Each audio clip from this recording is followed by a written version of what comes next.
Padre, en el nombre que es por sobre todo nombre, en el nombre de nuestro Señor Jesucristo, nuestro precioso Salvador, nuestro Señor, nuestro Dios, nuestro Emmanuel, nuestro Dios con nosotros. En esta noche, Señor, nos presentamos delante de ti, Señor, agradecidos contigo, Señor, por el regalo de la vida, agradecidos contigo por toda bendición de lo alto, agradecidos contigo, Señor, por todo lo que tú eres, por todo lo que tú has hecho, seguirás haciendo y por todo lo que tú representas para nosotros, Señor. Reconocemos tu majestad, Señor, tu señorío, que eres tú quien reina sentado en el trono de gloria. Reconocemos delante de ti, precioso y amado Señor, tu supremo gobierno, Señor, sobre nosotros, Señor, sobre todo el universo, Señor. Queremos en esta noche, adorado Señor, darte la gloria y la honra a ti en todas las cosas, Señor. Gracias, Señor, por el privilegio, Señor, de podernos reunir, Señor, como familia, como hijos tuyos, Señor, para continuar conociendo de ti, Señor. Reconociendo, Señor, tu grandeza, tu poder, tu señorío, tu esplendor, Señor, tu magnificencia, Señor.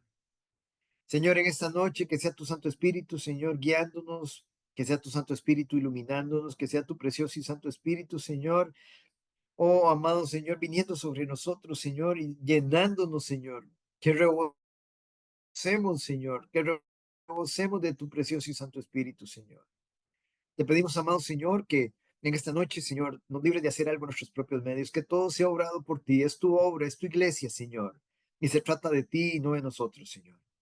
Y te pedimos, Señor, que en esta noche, Señor, tú des una bendición especial a cada uno de mis hermanos, Señor, que tú continúes, Señor, esa obra perfecta que ya has empezado en cada uno de ellos, Señor, que tú continúes, Señor, haciéndonos más como tú, que tú crezcas y que nosotros menguemos, Señor.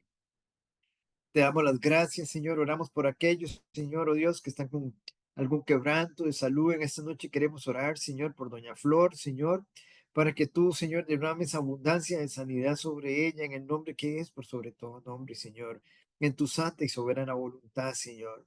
Te pedimos por ella, Señor. Te pedimos también por Annelise, Señor, en el nombre de Jesús, Señor, para que tú continúes esa obra de restauración en ella. Por Jocelyn, Señor, en el nombre de Jesús. Y por aquellos, Señor, que están pasando diversas pruebas, oramos, Señor, por Vanessa, por Diego, Señor, en el nombre de Jesús.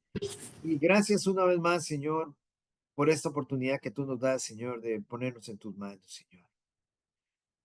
Una vez más, Señor, recibe tú la gloria en todas las cosas, en el nombre que es, por sobre todo nombre oramos. Amén y amén. Muy bien, amada familia, buenas noches, Vanesita, que el Señor le bendiga. Arturo, buenas noches. Buenas noches. Señor les bendiga, bienvenidos. Bendiciones. Amén. Nosotros terminamos la semana anterior, el lunes anterior, viendo la santidad de Dios. Nada más démosle un repasito a ese atributo que es tan importante, ¿verdad?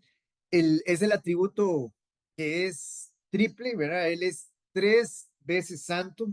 Las escrituras nos enseñan, ¿verdad? Digamos que santo comunica la idea de separado, sagrado o puesto aparte. Recuerden que con respecto a Dios tiene dos importantes significados, ¿verdad? El primero es que Él está completamente separado, infinitamente separado de su creación.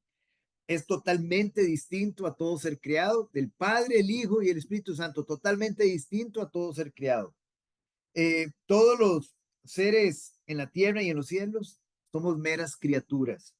Solo Dios es Dios, separado, trascendente, inaccesible e incomparable y digno de adoración. Todo esto lo vimos nosotros la semana anterior. Vimos también que la santidad de Dios significa que Él está infinitamente separado de la corrupción moral, de su creación, de todo lo que es profano y pecaminoso. Dios vimos también que no puede ser tentado.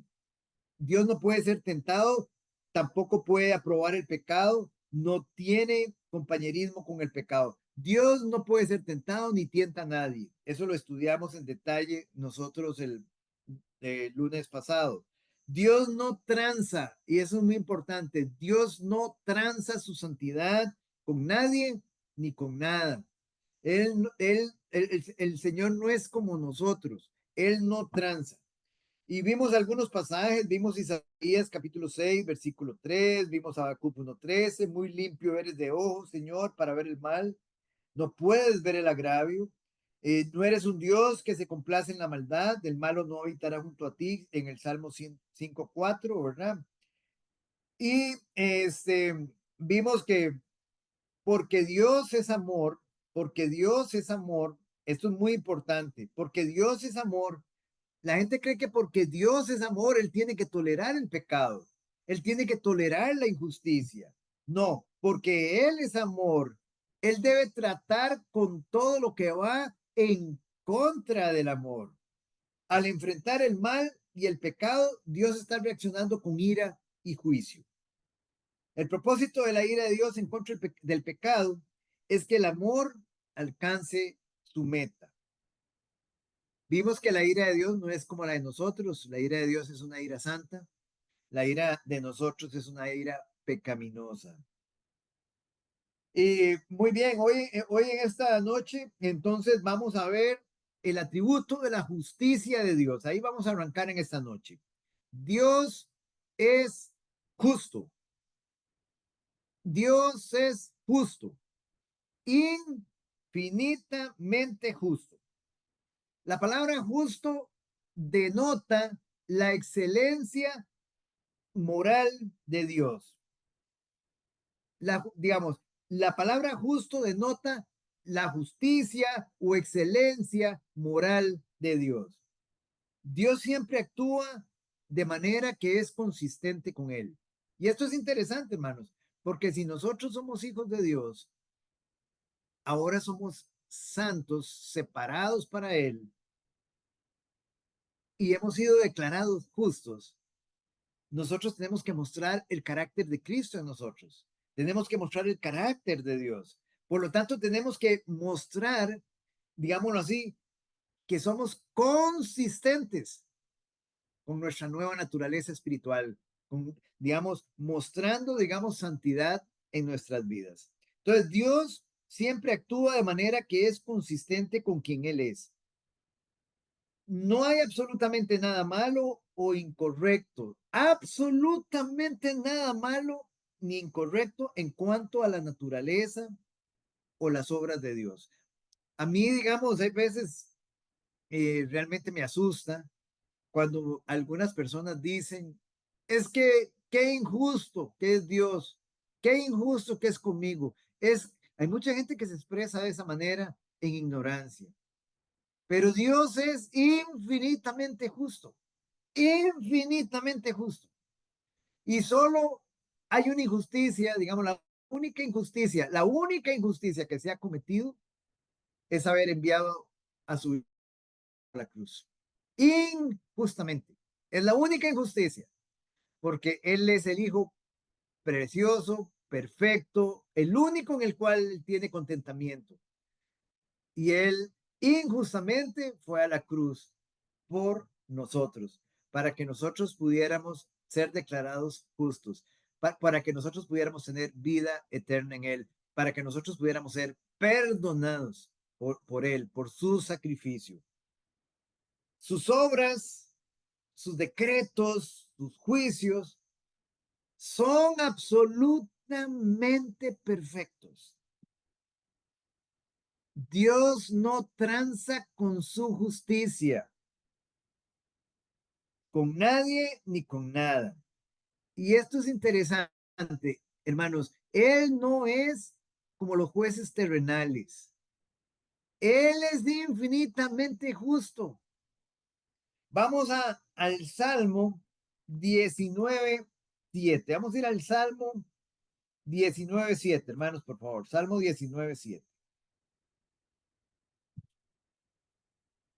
Y doña Evelyn, por favor, nos ayuda con el Salmo 19:7. Nos lee, por favor, hasta el 9, del 7 al 9. La ley de Jehová es perfecta, que convierte el alma. El testimonio de Jehová es fiel, que hace sabio al sencillo. Los mandamientos de Jehová son rectos, que alegran el corazón. El precepto de Jehová es puro, que alumbra los ojos. El temor de Jehová es limpio, que permanece para siempre. Los Amén. juicios de Jehová son verdad, todos justos. Amén. Amén. Ahí lo pueden ver, hermanos. Ahí lo pueden ver.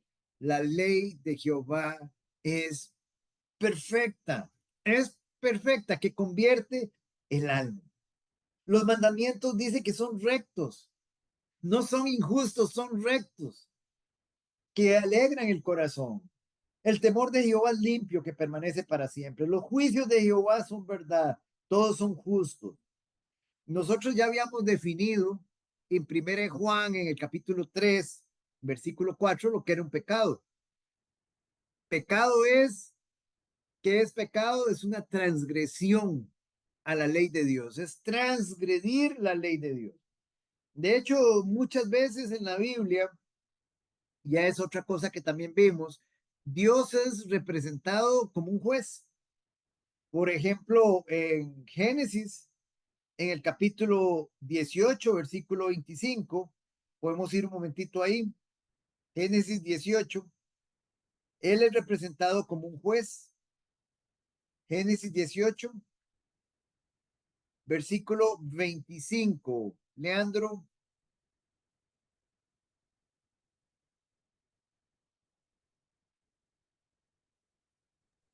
Perdón, sí. Lejos de ti el hacer tal que hagas morir al justo con el impío, y que sea el justo tratado como el impío. Nunca tal hagas el juez de toda la tierra. No ha de hacer lo que es justo. Amén. El juez de toda la tierra no ha de hacer lo que es justo. Abraham hablando con nuestro Señor Jesucristo. Él es el juez de toda la tierra. Entonces Dios es representado como un juez. En el Salmo capítulo 7, vamos a ver el Salmo 7, en el versículo 11, vamos un momentito ahí. En el Salmo 7, versículo 11. Arturo, Salmo 7, 11. Dios es el que juzga al justo, y Dios está airado todos los días contra el impío. Muy bien. Dios es juez justo. Aquí lo tenemos nuevamente. Dios es juez justo. Dios siempre es representado como juez. Vamos a Primera de Pedro, capítulo 4, versículo 5. Primera de Pedro, estamos viendo la justicia de Dios. Primera de Pedro, capítulo 4, versículo 5. Doña Maye. Pero ellos darán cuenta al que está preparado para juzgar a los vivos y a los muertos. Pero ellos darán cuenta al que está preparado para juzgar a los vivos y a los muertos. Hay un juicio que viene. Hay un juicio que viene. Y es interesante, porque ahorita vamos a entrar ahí. Hay un juicio que viene, tanto para los creyentes como para los impíos. Hay un juicio que viene. Vamos a ver de qué se tratan esos juicios. Entonces, a ustedes me van a decir, pero ¿cómo? ¿Cómo? Los creyentes van para un juicio. Ya vamos a ir ahí. Ya vamos a ir ahí. Entonces, vamos a segunda de Timoteo, capítulo 4, versículo 1. Segunda de Timoteo, capítulo 4, versículo 1. Elisa. Dice, te encarezco delante de Dios y del Señor Jesucristo, que juzgará a los vivos y a los muertos en su manifestación y en su reino. Muy bien. Aquí vemos también, digamos, la presencia de ese juez. Te encarezco delante de Dios y del Señor Jesucristo, que juzgará a los vivos y a los muertos. ¿Quién es el juez? ¿Quién va a ser el juez ese día? El mismo a quien ejecutaron. Nuestro Señor Jesucristo. Él mismo se va a encargar de juzgar a todos aquellos que lo rechazaron. Nuestro Señor Jesucristo. Aquí está hablando de él. Te encarezco delante de Dios y del Señor Jesucristo, que juzgará a los vivos y a los muertos en su manifestación y en su reino. Juan capítulo 5, versículo 22. Juan 5, 22. Vanesita.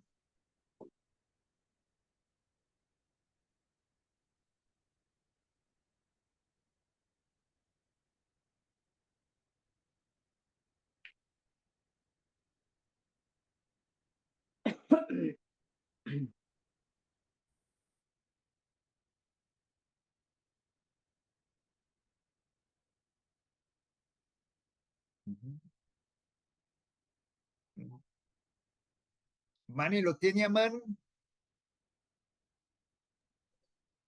Juan 5. Sí, Juan 5, 22. Juan 5, 22. Correcto. Juan 5, 22, don Oscar. Sí, correcto, Es que correcto. estoy con mala cobertura aquí. No se Dice, preocupe. porque el Padre a nadie juzga.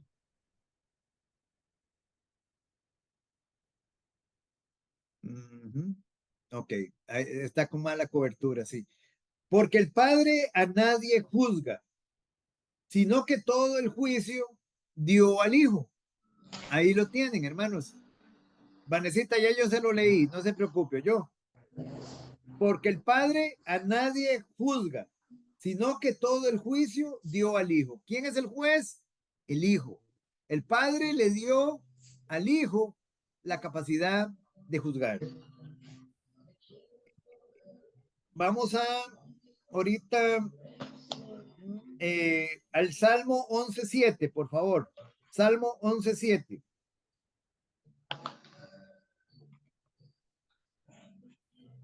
Salmo 11.7. No, tengo muy mal señal. Sí. Salmo 11.7. Doña Evelyn. Porque Jehová es justo y ama la justicia. El hombre recto mirará su rostro. Muy bien. Aquí habla de la justicia de nuestro Señor. Porque Jehová es justo y ama la justicia. El hombre recto mirará su rostro. Pongamos esta última parte de este versículo. Dice que el hombre recto mirará su rostro. El hombre que no es recto, entonces, no mirará su rostro. No lo va a ver, no lo va a ver. En Deuteronomio capítulo 32, versículo 4. Deuteronomio 32, 4. Deuteronomio 32, 4. Leandro. Leamos desde el 3. Sí, leamos 3 y 4. Leandro, por favor. Deuteronomio, ¿qué? Perdón. Capítulo Deuteronomio 32, versículos 3 y 4. Porque el nombre de Jehová proclamaré, engrandecer a nuestro Dios.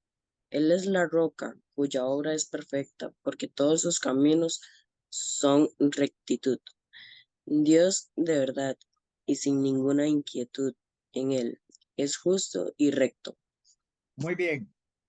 Vean qué interesante, porque aquí quiero que veamos dos cositas interesantes. Dice, porque el nombre de Jehová proclamaré, engrandeced a nuestro Dios. Él es la roca cuya obra es perfecta, porque todos sus caminos son rectitud. Todos los caminos de Jehová son rectitud. Dios de verdad y sin ninguna iniquidad en él. Es justo y recto. Dos cosas acá. Una, estamos viendo su justicia, que es perfecta, y estamos viendo también que él es la roca. ¿Quién es la roca aquí? ¿Quién es la roca? Jesucristo. Ok, ¿y quién es Jesucristo? Cristo. Dios. Jehová. Jehová, está bien, pero en este Deuteronomio 32, veamos qué es Jehová. Ok, Jehová es la roca, dice, porque el nombre de Jehová proclamaré, engrandeced a nuestro Dios, están hablando de Jehová. Él es la roca. ¿Quién? Jehová. En este versículo es Jehová. Pero si nosotros vamos, ¿se acuerda? A Corintios, vemos que la roca es Cristo, porque Cristo es Jehová. Simplemente. O sea, Cristo es Jehová. El Padre, el Hijo y el Espíritu Santo son Jehová. Entonces, ¿quién es la roca? Pedro. No, no es la roca, no es Pedro. La roca es Jehová. La roca es Cristo. ¿Está claro esa parte, hermanos? ¿Está clarita? Es muy importante que tengamos eso claro para cuando tengamos que conversar con hermanos, nosotros podamos, digamos, podamos llevarlos ahí. Es más, me gustaría que fuéramos un momentito ahí a Corintios, donde nos dice quién es la roca. Vamos vamos a ver acá, a Corintios 10, 1 Corintios 10, 1 Corintios 10, versículo 4. Arturo.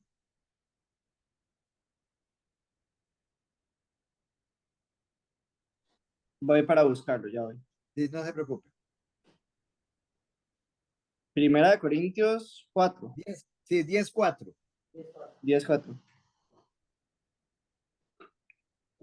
Y todos bebieron la misma bebida espiritual, porque bebían de la piedra espiritual que los seguía, y la piedra era Cristo. Muy bien. Esta, digamos, usted está con una, ¿qué traducción tiene usted ahorita, Arturo? Dice Reina Valera Del español, 95. antigua, dice. Antigua. Ok. Sí. Acá, digamos, por ejemplo, muchas gracias, Arturo. En la Reina Valera, el 60, alguien que quiera leer, digamos, con la Reina Valera, el 60, este versículo, Si gusta, se lo leo, Oscar. por favor. Y todos bebieron la misma bebida espiritual, porque bebían de la roca espiritual que los seguía, y la roca era Cristo. Muy bien. Ese es la roca, es para hacer la comparación. Entonces, aquí nos dice que la roca es Cristo. En Deuteronomio capítulo 32, versículo 4 nos dice que la roca es Jehová. Entonces, ¿está contradiciendo las Sagradas Escrituras? No, porque Cristo es Jehová. Cristo es Jehová. Él es el Dios, él es Dios trino también. Muy bien. Entonces, la justicia de Dios, la justicia de Dios, Oscar, ¿qué fue lo que señora, dijo? perdón, ¿Qué fue lo que dijo? ¿Él es Dios qué? trino, de la Trinidad. De O tres, de sea, tres. Ajá. sí, o sea, exactamente. Él es la segunda persona de la Trinidad. Sí, Está es el que no. Padre, el Hijo, el Espíritu Santo. Sí. Primera persona de la Trinidad, el Padre, segunda persona, el Hijo, y la tercera persona, el Espíritu Santo. Entonces, Cristo es la segunda persona de la Trinidad, la segunda persona del Dios Trino, ¿verdad? Eso Sí. fue lo que quise Ok, decir. es que no escuché la palabra trino, ahora sí. Sí, no Ok, se preocupe, gracias. con gusto. La justicia de Dios no solamente describe su carácter, sino que define su relación con la creación, especialmente con el hombre. Según las Sagradas Escrituras, Dios ha revelado su voluntad a todos los pueblos. Y Él juzgará a todos, Él va a juzgar a todos según el estándar más estricto de justicia y equidad. ¿Cuál es ese estándar? ¿Cuál es ese estándar más estricto de justicia y equidad con el que Él va a juzgar a los hombres? La perfección. Perfección absoluta. Él va a juzgar a los hombres con perfección absoluta. ¿Dónde nos dice eso? En Mateo capítulo 5, versículo 48. Sed perfectos como vuestro Padre es perfecto. Pero aquí viene el problema. Ninguno de nosotros es perfecto. Todos hemos pecado. Y por más moralistas que seamos, por más religiosos que seamos, no llegamos al estándar de perfección delante de Dios. De ahí que nosotros requiramos de un Salvador. Ese Salvador nuestro sí cumplió con los requerimientos del Padre, con los requerimientos de Dios, con la perfección absoluta que Dios quería. Y esa justicia, esa perfección, esa obediencia perfecta es la que se nos imputa a nosotros cuando nosotros creemos en Él. En aquel día, él administrará justicia a todos, premiando lo bueno que se ha hecho y castigando la maldad. Y aquí vamos a entrar a los dos juicios que hablábamos. Va a haber un juicio para los creyentes y va a haber un juicio para los impíos. ¿De qué se trata ese juicio para los creyentes y de qué se trata ese juicio para los impíos? Ambos juicios, en ambos juicios, lo que se va, digámoslo así, a tomar en cuenta son las obras. En el juicio de los creyentes, ya los creyentes no vamos a pasar por un juicio de condenación. Los creyentes no vamos a pasar por un juicio de condenación. Por eso, como decíamos ayer cuando tomábamos la Santa Cena, y el apóstol Pablo le habla a los hermanos y les dice, si ustedes comen y beben, toman la copa indignamente, que dice, juicio, comen y beben para sí. Juicio. Pero ese juicio, él le está hablando a los creyentes, ese juicio no tiene nada que ver con condenación, porque ninguna condenación hay para los que están en Cristo Jesús. Ese juicio que habla Pablo es terrenal.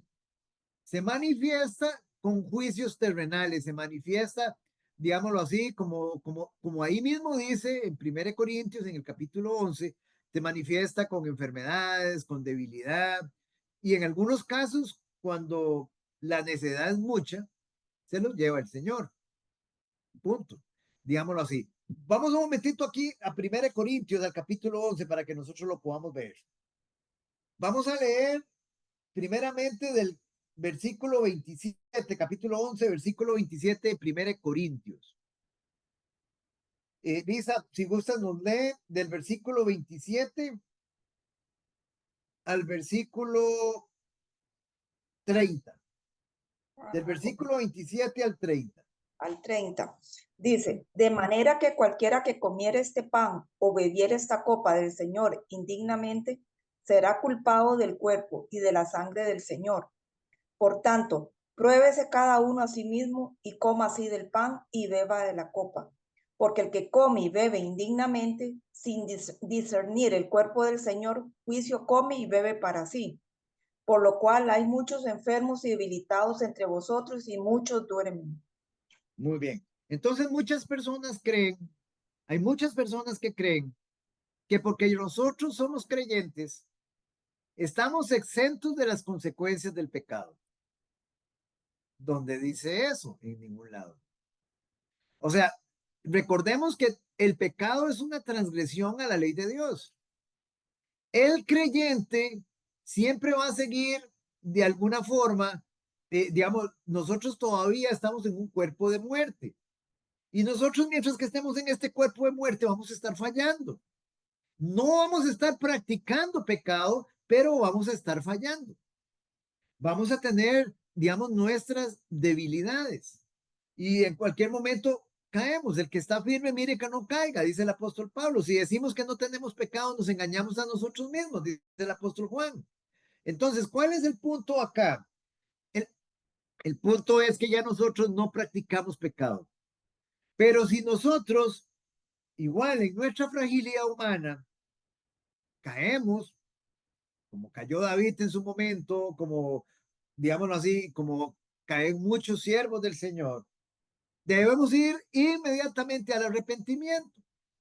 Cuando esa persona persevera en ese pecado y toma la cena indignamente, dice que está tomando juicio y está tomando y comiendo juicio para sí. Pero lo importante de entender es que este juicio es terrenal. Se refiere a pruebas terrenales que vamos a tener. Vamos a ser, en otras palabras, disciplinados terrenalmente.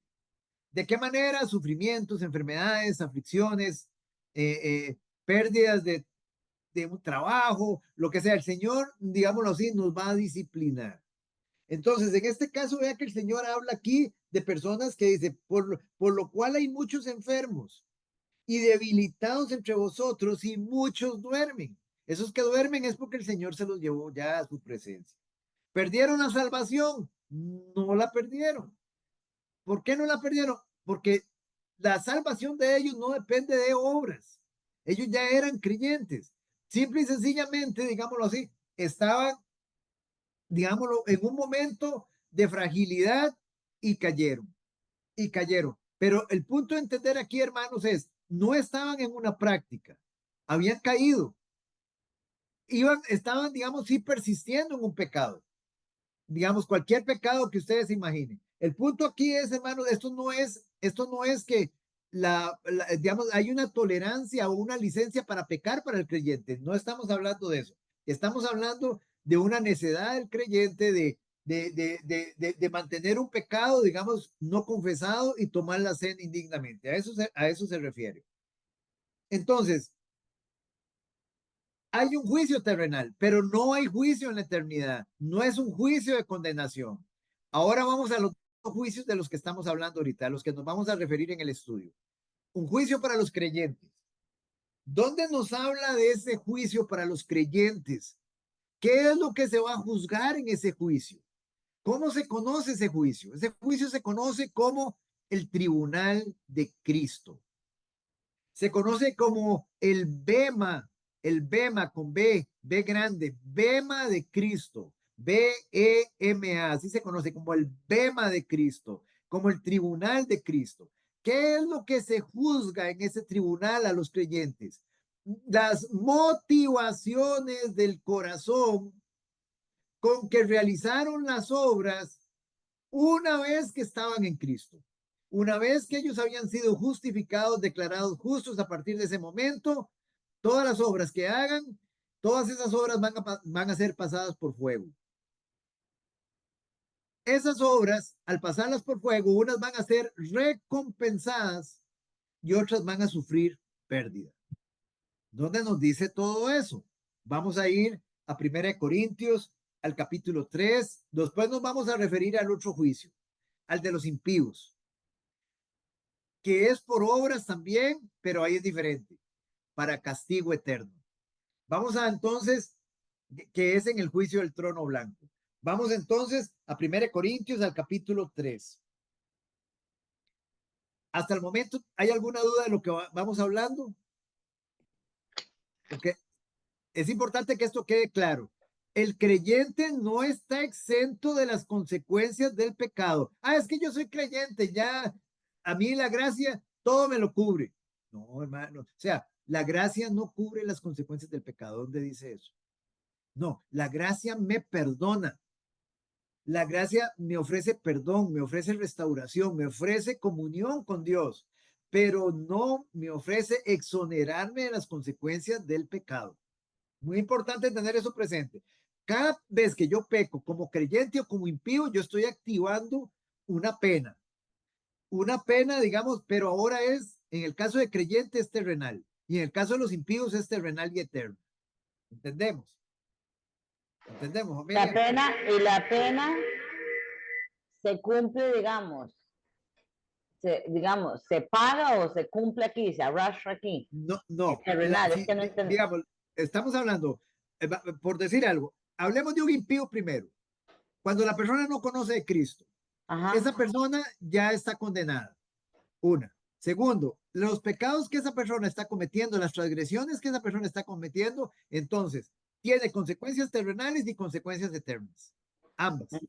O sea, las consecuencias eternas, producto digamos, de sus desvaríos y las consecuencias, perdón, terrenales, consecuencias de sus desvaríos y las consecuencias eternas, consecuencia también de sus pecados. Pero estamos hablando, son penas, eso ya es para castigo. Ese es el impío. Pero el creyente ya no tiene condenación eterna. Entonces no son penas eternas, son penas terrenales, son castigos terrenales. No hablemos de castigos, hablemos de disciplina terrenal. Entonces esa disciplina se manifiesta con aflicciones, con enfermedades, con angustias, con pruebas de diferente índole, donde el Señor trata con el creyente. ¿Entendemos? Terrenales. Ajá, sí, por eso. Exacto. Entonces, digamos, esa disciplina, esas penas para, digamos, de nuestros pecados, porque somos pecadores, Ujú. Digamos, se cumplen aquí. O sea, cuando uno llega a ese juicio, digamos, a la presencia, digamos, de que estamos hablando, ya uno ha cumplido o no. Eh, Sí, no. no, es que una cosa son las consecuencias. O Ajá. sea, vamos a poner, hay consecuencias terrenales. Vamos a poner un ejemplo. Pongamos un ejemplo. Digamos que yo tengo, yo siempre pongo ese ejemplo, digamos, me gusta ponerlo, digamos. Yo tengo tal vez a mi papá enfermo. Ujú. Entonces, yo lo estoy cuidando. Pero resulta, ya yo soy creyente y yo estoy cuidando a mi papá. Pero resulta que como creyente yo estoy cuidando a mi papá con una motivación incorrecta. ¿Cuál es la motivación? Que mi papá me herede. Eso es lo que yo deseo, que mi papá, digamos un ejemplo, me herede una parte que en ese momento en mi corazón yo quiero. Es una mala motivación de mi corazón, porque no estoy haciéndolo por amor, sino por lo que yo quiero recibir de mi papá. ¿Me Pero explico? entonces, Entonces, esa obra, cuando estoy en el tribunal de Cristo, esa obra de cuido que yo hice por mi papá y que mucha gente la pudo haber visto, ay, qué bonito, cuidó a su papá. Entonces, ¿qué sucede? Esa obra pasa por fuego y se quema. Es como papel y hojarasca, ahora lo vamos a ver. Esa obra se quema y no es tomada en cuenta, sufre pérdida. ¿Me entienden el punto? Y digámoslo así, igualmente, en mi pecaminosidad, yo puedo experimentar una consecuencia, una disciplina del Señor, producto de eso aquí terrenalmente, en ambas partes, pero no en la eternidad para condenación en el creyente. ¿Entendemos, familia? Don Oscar, igual, Sí, perdón, igual sería eso que dice usted, cuidar el papá o la mamá o alguien, un hermano o algo, pero si uno lo hace de mala gana, o sea, también. mala motivación, cualquier mala motivación, muy bien, mala gana, que usted lo hace con mala voluntad o que hay algo detrás de eso. Ponemos ese ejemplo, pero igualmente pongamos otro ejemplo.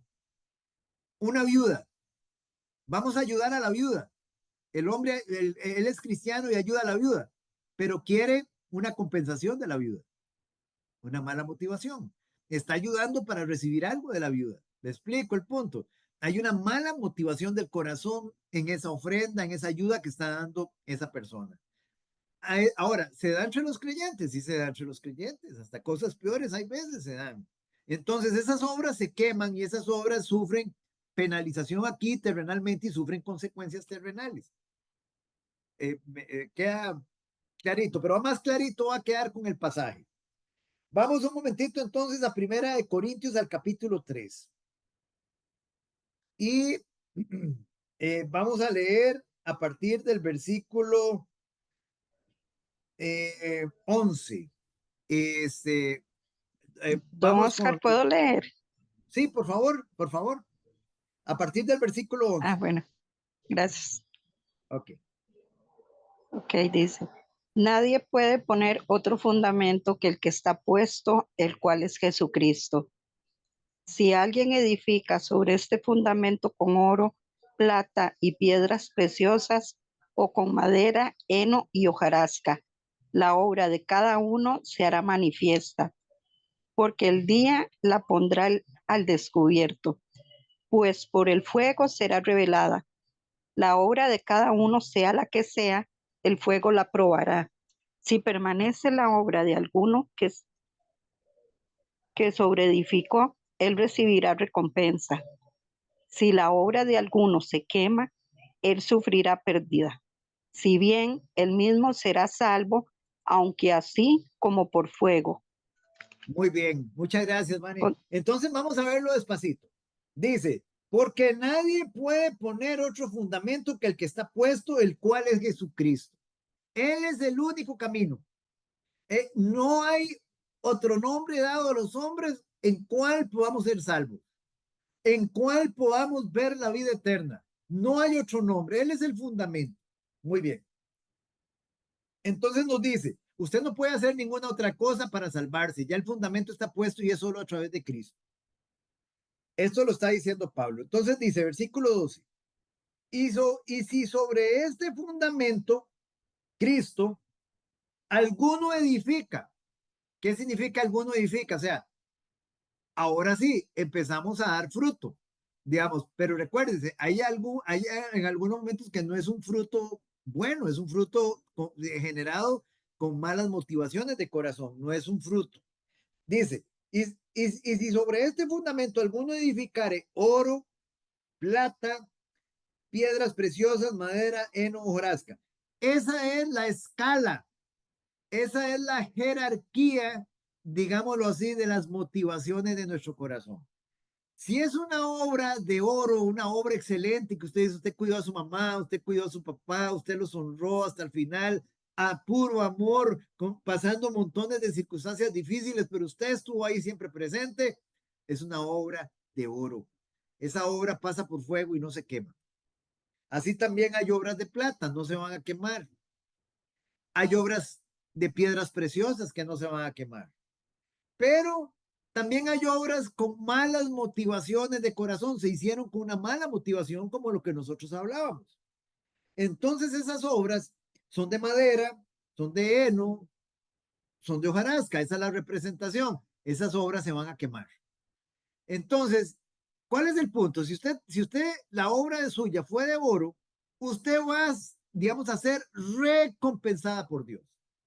Pero si su obra era de hojarasca, era con una mala motivación, su obra no va a recibir recompensa. Su obra, digamos, en lugar de recibir una recompensa, usted sufre pérdida. O sea, perdió de puntear, digámoslo así, para el Señor.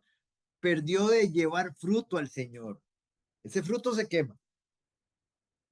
Dice, la obra de cada uno se hará manifiesta, porque el día la declarará, pues por el fuego será revelada. Y la obra de cada uno, cual sea, el fuego la probará. ¿Vamos bien hasta ahí? Sigamos. Si permanece la obra de alguno que sobreedificó, ¿qué quiere decir eso? Si la obra fue buena, si prevaleció en el fuego, si es una obra de oro, plata o piedras preciosas, dice, recibirá recompensa. Si la obra de alguno se quemare, si era una obra con mala motivación de corazón, madera, heno o hojarasca, dice, él sufrirá pérdida. Él sufrirá pérdida. Si bien él mismo será salvo. ¿Entendemos lo que está diciendo? La salvación no se pierde. Ahí no es para condenación, no es un juicio de condenación, porque ya nosotros somos salvos. Hemos sido declarados justos por la justicia de nuestro Señor Jesucristo. Ninguna condenación hay para los que están en Cristo Jesús. Entonces ahí lo único que se están juzgando son las obras que nosotros hicimos mientras estuvimos en este cuerpo en Cristo Jesús. Dice, vamos un momentito a Corintios 5. Según de Corintios 5. Según de Corintios 5 tenemos otro ejemplo de esto. Según de Corintios 5. Leamos, Leandro, léame por favor. Segunda de Corintios 5, versículo 10.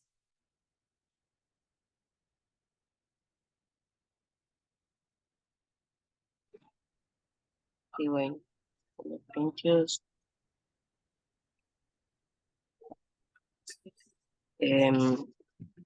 porque es necesario que todos nosotros comparezcamos ante el tribunal de Cristo, para que cada uno reciba según lo que haya hecho mientras está en el cuerpo, sea bueno o sea malo. Ven, hermanos, vamos entendiendo nuevamente.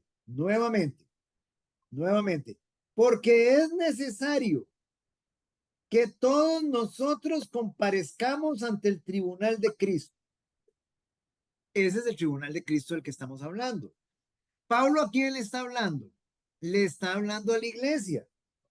Dice, para que cada uno reciba según lo que haya hecho, mientras estaba en el cuerpo, sea bueno o sea malo. Esto es para creyentes. El tribunal de Cristo es de lo que estamos hablando, es el bema. ¿Cuándo va a ser esto, hermanos? ¿Cuándo va a suceder?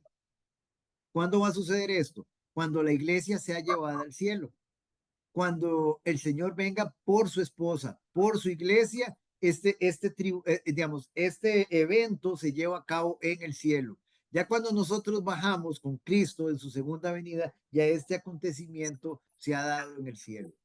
Este es el tribunal de Cristo. Hay otro ejemplo que ponga Pablo, digamos, acerca de este evento, Romanos 14:10. Vamos a Romanos 14:10. Por eso es muy importante que cuidemos nuestras obras. Por eso es muy importante que una vez que estemos en Cristo, cuidemos las motivaciones de nuestro corazón. Porque en lugar de estar punteando usted para fruto, para recompensa, usted está sufriendo pérdida. Usted está sufriendo pérdida. Como creyente, no va a perder la salvación, pero es como está dejando de ganar. Sería la palabra correcta. Entonces, dijimos, Corintios 12, 14, vamos a ver. Oscar, Romanos 14:10. 14:10, sí, correcto, gracias, Elisa. Romanos 14:10. Doña Mayela. Ujú. Pero tú, ¿por qué juzgas a tu hermano? ¿O tú también, por qué menosprecias a tu hermano? Porque todos compareceremos ante el tribunal de Cristo. Ahí está. ¿Y quiénes son esos todos que van a comparecer ante el tribunal de Cristo? ¿Quiénes son esos todos? Creyentes. Los creyentes. Los hijos. creyentes. Los creyentes. Los creyentes. Muy bien. Los creyentes. Los creyentes todos vamos a comparecer ante el tribunal. Muy bien. Ahora vámonos al otro extremo. Entonces, vean, ¿qué es lo que tiene que quedar claro con este primer tribunal? Lo primero que tiene que quedar claro es que el tribunal de Cristo, el bema de Cristo, es, digámoslo así, un juicio por obras que se va a llevar. Familia, tal vez si alguien tiene el microfonito abierto, nada más nos ayuda cerrándolo para que no se nos meta el ruido, para que los hermanos puedan escuchar, por favor, disculpe. Les decía, digamos, que el tribunal de Cristo es para los creyentes, es para juzgar las obras, las motivaciones del corazón con las cuales se realizaron esas obras. No se está juzgando si esa persona es salvo o no es salvo, ya es salvo, no es para condenación. Pero ahora vamos al otro extremo, ahora vamos al juicio del trono blanco. En el juicio del trono blanco, tampoco es un juicio que se lleva a cabo para ver si la persona puede arrepentirse o puede ser salva. No. Ya una vez, recuerde, ese juicio de trono blanco, los que van a comparecer ahí para ser juzgados, son las personas que en este momento se encuentran en el infierno. Son las personas que se encuentran en el infierno. ¿Estamos claros, familia? Entonces van a comparecer en el juicio del trono blanco para que se les asigne el castigo por las obras que hicieron mientras estuvieron en vida, viviendo como impíos. Muy bien. Entonces vamos al Apocalipsis capítulo 20, por favor. Apocalipsis capítulo 20.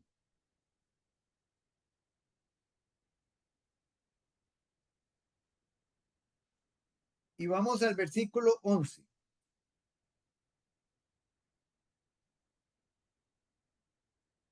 Ok, capítulo 20, versículo 11. Doña Evelyn, por favor. Vamos a leer, por favor, hasta el 11 y hasta el 13. Y vi un gran trono blanco y al que estaba sentado en él, de delante del cual huyeron la tierra y el cielo, y ningún lugar se encontró para ellos. Y vi a los muertos, grandes y pequeños, de pie ante Dios, y los libros fueron abiertos, y otro libro fue abierto, el cual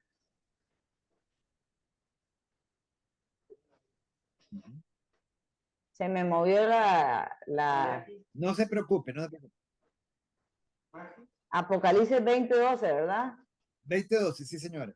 Ok, estaba en el 13. Me van a disculpar. No se preocupe. Y el mar entregó los muertos que había en él, y la muerte y el Hades entregaron los muertos que habían en ellos, y fueron juzgados cada uno según sus obras. Muy bien. Entonces vea que hay algo en común en los dos juicios. Ambos juicios son por obras. Son para juzgar las obras. En el tribunal de Cristo se juzgan las obras de los creyentes que hicieron mientras estuvieron en Cristo. En Cristo. Y en el juicio del trono blanco se juzgan las obras de los impíos mientras estuvieron, digamos, viviendo aquí sobre la tierra. Esos son los dos juicios.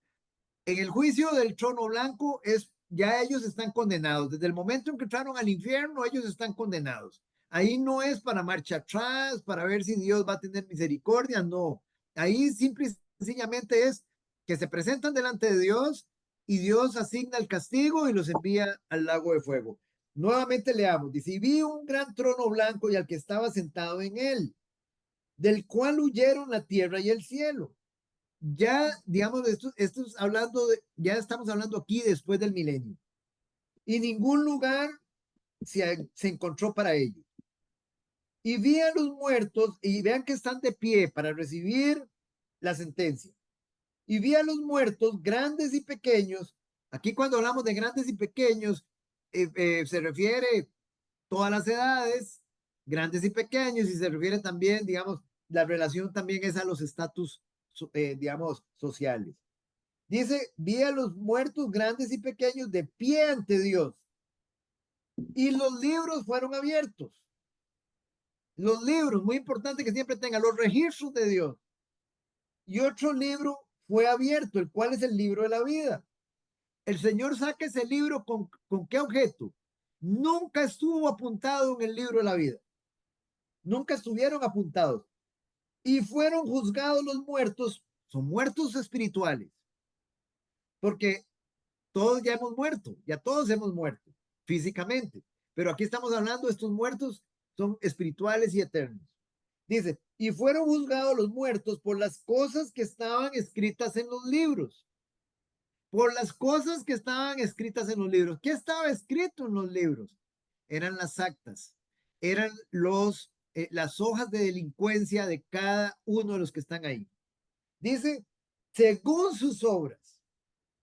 Y el mar entregó los muertos que había en él, y la muerte y el Hades entregaron los muertos que había en ellos. Y fueron juzgados cada uno según sus obras. Es un juicio de obras. Y ahí lo que va a haber es la sentencia para asignar el castigo final de los impíos. Conste, ya ellos el lugar lo tienen, ya está destinado. ¿Cuál es el lugar final de ellos? El lago de fuego. Ese es el lugar. Es igual que acá, hermanos. Es igual que aquí en cualquier nación del mundo. Aquí primeramente a un reo, a un convicto se le asigna el lugar, digámoslo así, donde él va a ser recluido. La Reforma, San Sebastián, él va a ser recluido en un centro penitenciario. Bueno, toda esta gente estaba en una prisión temporal. ¿A dónde estaban? En el infierno.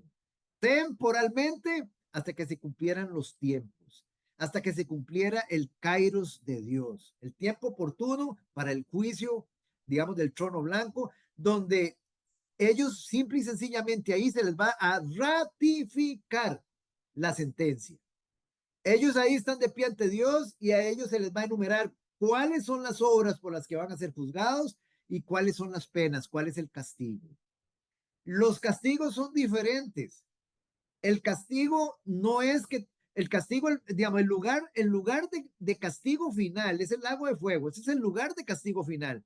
Pero el castigo, los castigos, los azotes que llamamos, eso va a ser, digamos, asignado exclusivamente para cada uno según las obras impías que cometieron aquí en la tierra. ¿Queda claro eso, hermanos?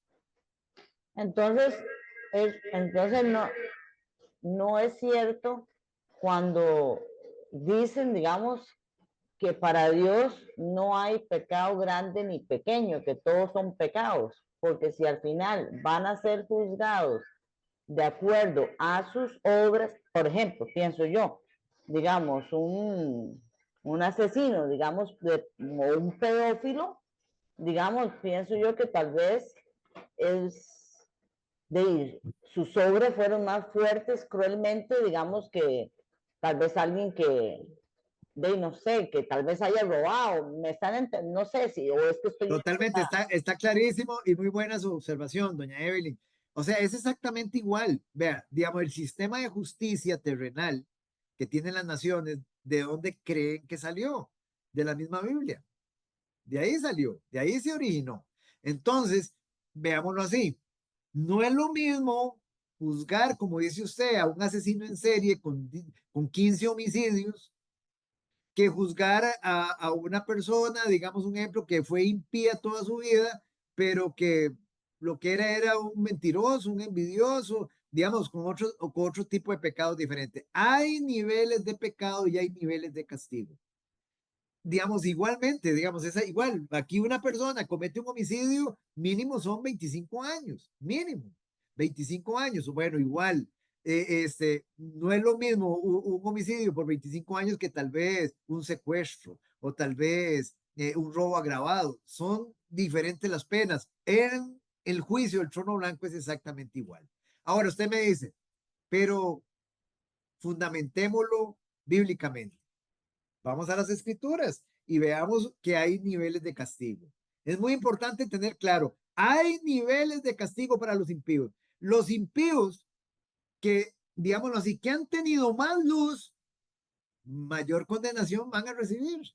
Los impíos, digamos un ejemplo, que en este caso, digamos, el castigo casi siempre va a ir relacionado con respecto al nivel de, digámoslo así, de revelación que ellos tuvieron.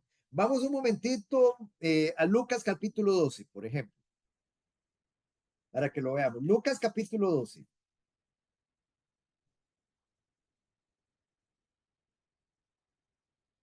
Lucas capítulo 12. Y vamos al versículo 47 y 48. Arturo, 47 y 48.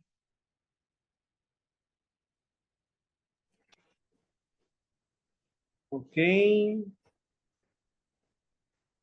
Porque el siervo que entendió la voluntad de su señor y no se apercibió ni hizo conforme a su voluntad, será azotado mucho.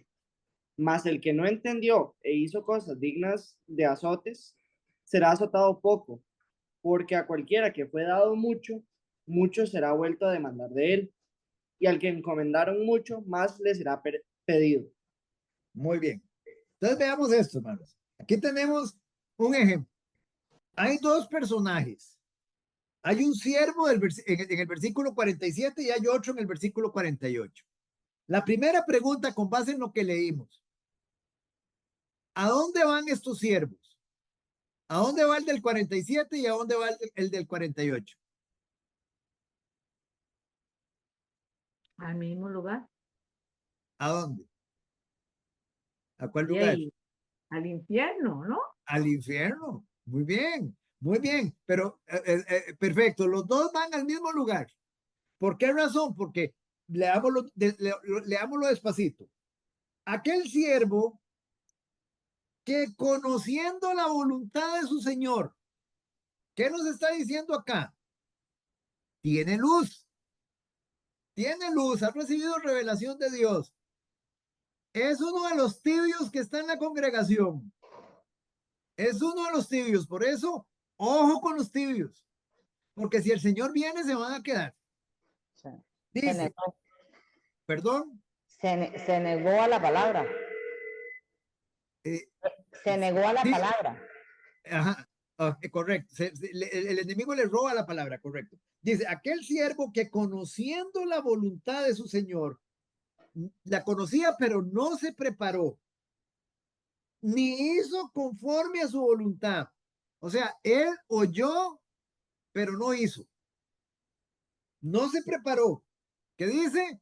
Recibirá muchos azotes. Esto no es para un creyente. ¿Por qué razón? Porque el creyente ya no hay condenación para los que están en Cristo Jesús. Vamos ahora al segundo personaje. Mas el que sin conocer la voluntad de Dios, aquel que nunca tuvo luz, que vivió ausente de la luz del Señor, de tener ese conocimiento del Señor, hizo las mismas cosas del primero, nada más que no tenía luz, pero hizo lo mismo. Hizo cosas dignas de azotes. Será azotado poco. Porque a todo aquel a quien se le haya dado mucho, mucho se le demandará. Y al que mucho se le haya confiado, más se le pedirá. ¿Entendemos, familia? Ven que hay una diferencia. Hay una diferencia de castigo. Los dos van para el mismo lugar. Los dos van al infierno. Los dos van para el lago de fuego. Ese es el destino final, el lugar de destino final. Pero una cosa es el lugar y otra cosa es el castigo. Otra cosa son los azotes que le van a ser asignados. Muy bien, vamos ahora a otro ejemplo. Vamos a Mateo capítulo 11. Mateo capítulo 11. Y vamos a leer, Elisa, vamos a leer desde el versículo 20 Bueno, hasta el 24. 20 al 24. 20.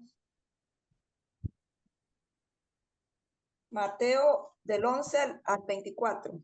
Capítulo 11, versículo 24 hasta el 24. El 20 al 24. Dice, entonces comenzó a reconvenir a las ciudades en las cuales había hecho muchos de sus milagros, porque no se habían arrepentido diciendo, ay de ti, Corazín, ay de ti, Betsaida, porque si en Tiro y en Sidón se hubieran hecho los milagros que han sido hechos en vosotras, tiempo ha que se hubieran arrepentido en silicio y en ceniza. Porque tanto os digo que en el día del juicio será más tolerable el castigo para Tiro y para Sidón que para vosotras. Y tú, Capernaum, que eres levantada hasta el cielo, hasta el Hades, serán abatidas, porque si en Sodoma se hubieran hecho los milagros que han sido hechos en ti, habría permanecido hasta el día de hoy. Por tanto os digo que en el día del juicio será más tolerable el castigo para la tierra de Sodoma que para ti. Muy bien, vamos entonces despacito. ¿Quién está hablando aquí? Jesús. Es el mismo Jesús. Entonces comenzó a reconvenir a las ciudades en las cuales había hecho muchos de sus milagros, porque no se habían arrepentido. O sea, el Señor había hecho cantidad de señales, cantidad de prodigios que mostraban que él era el Mesías y no se habían arrepentido.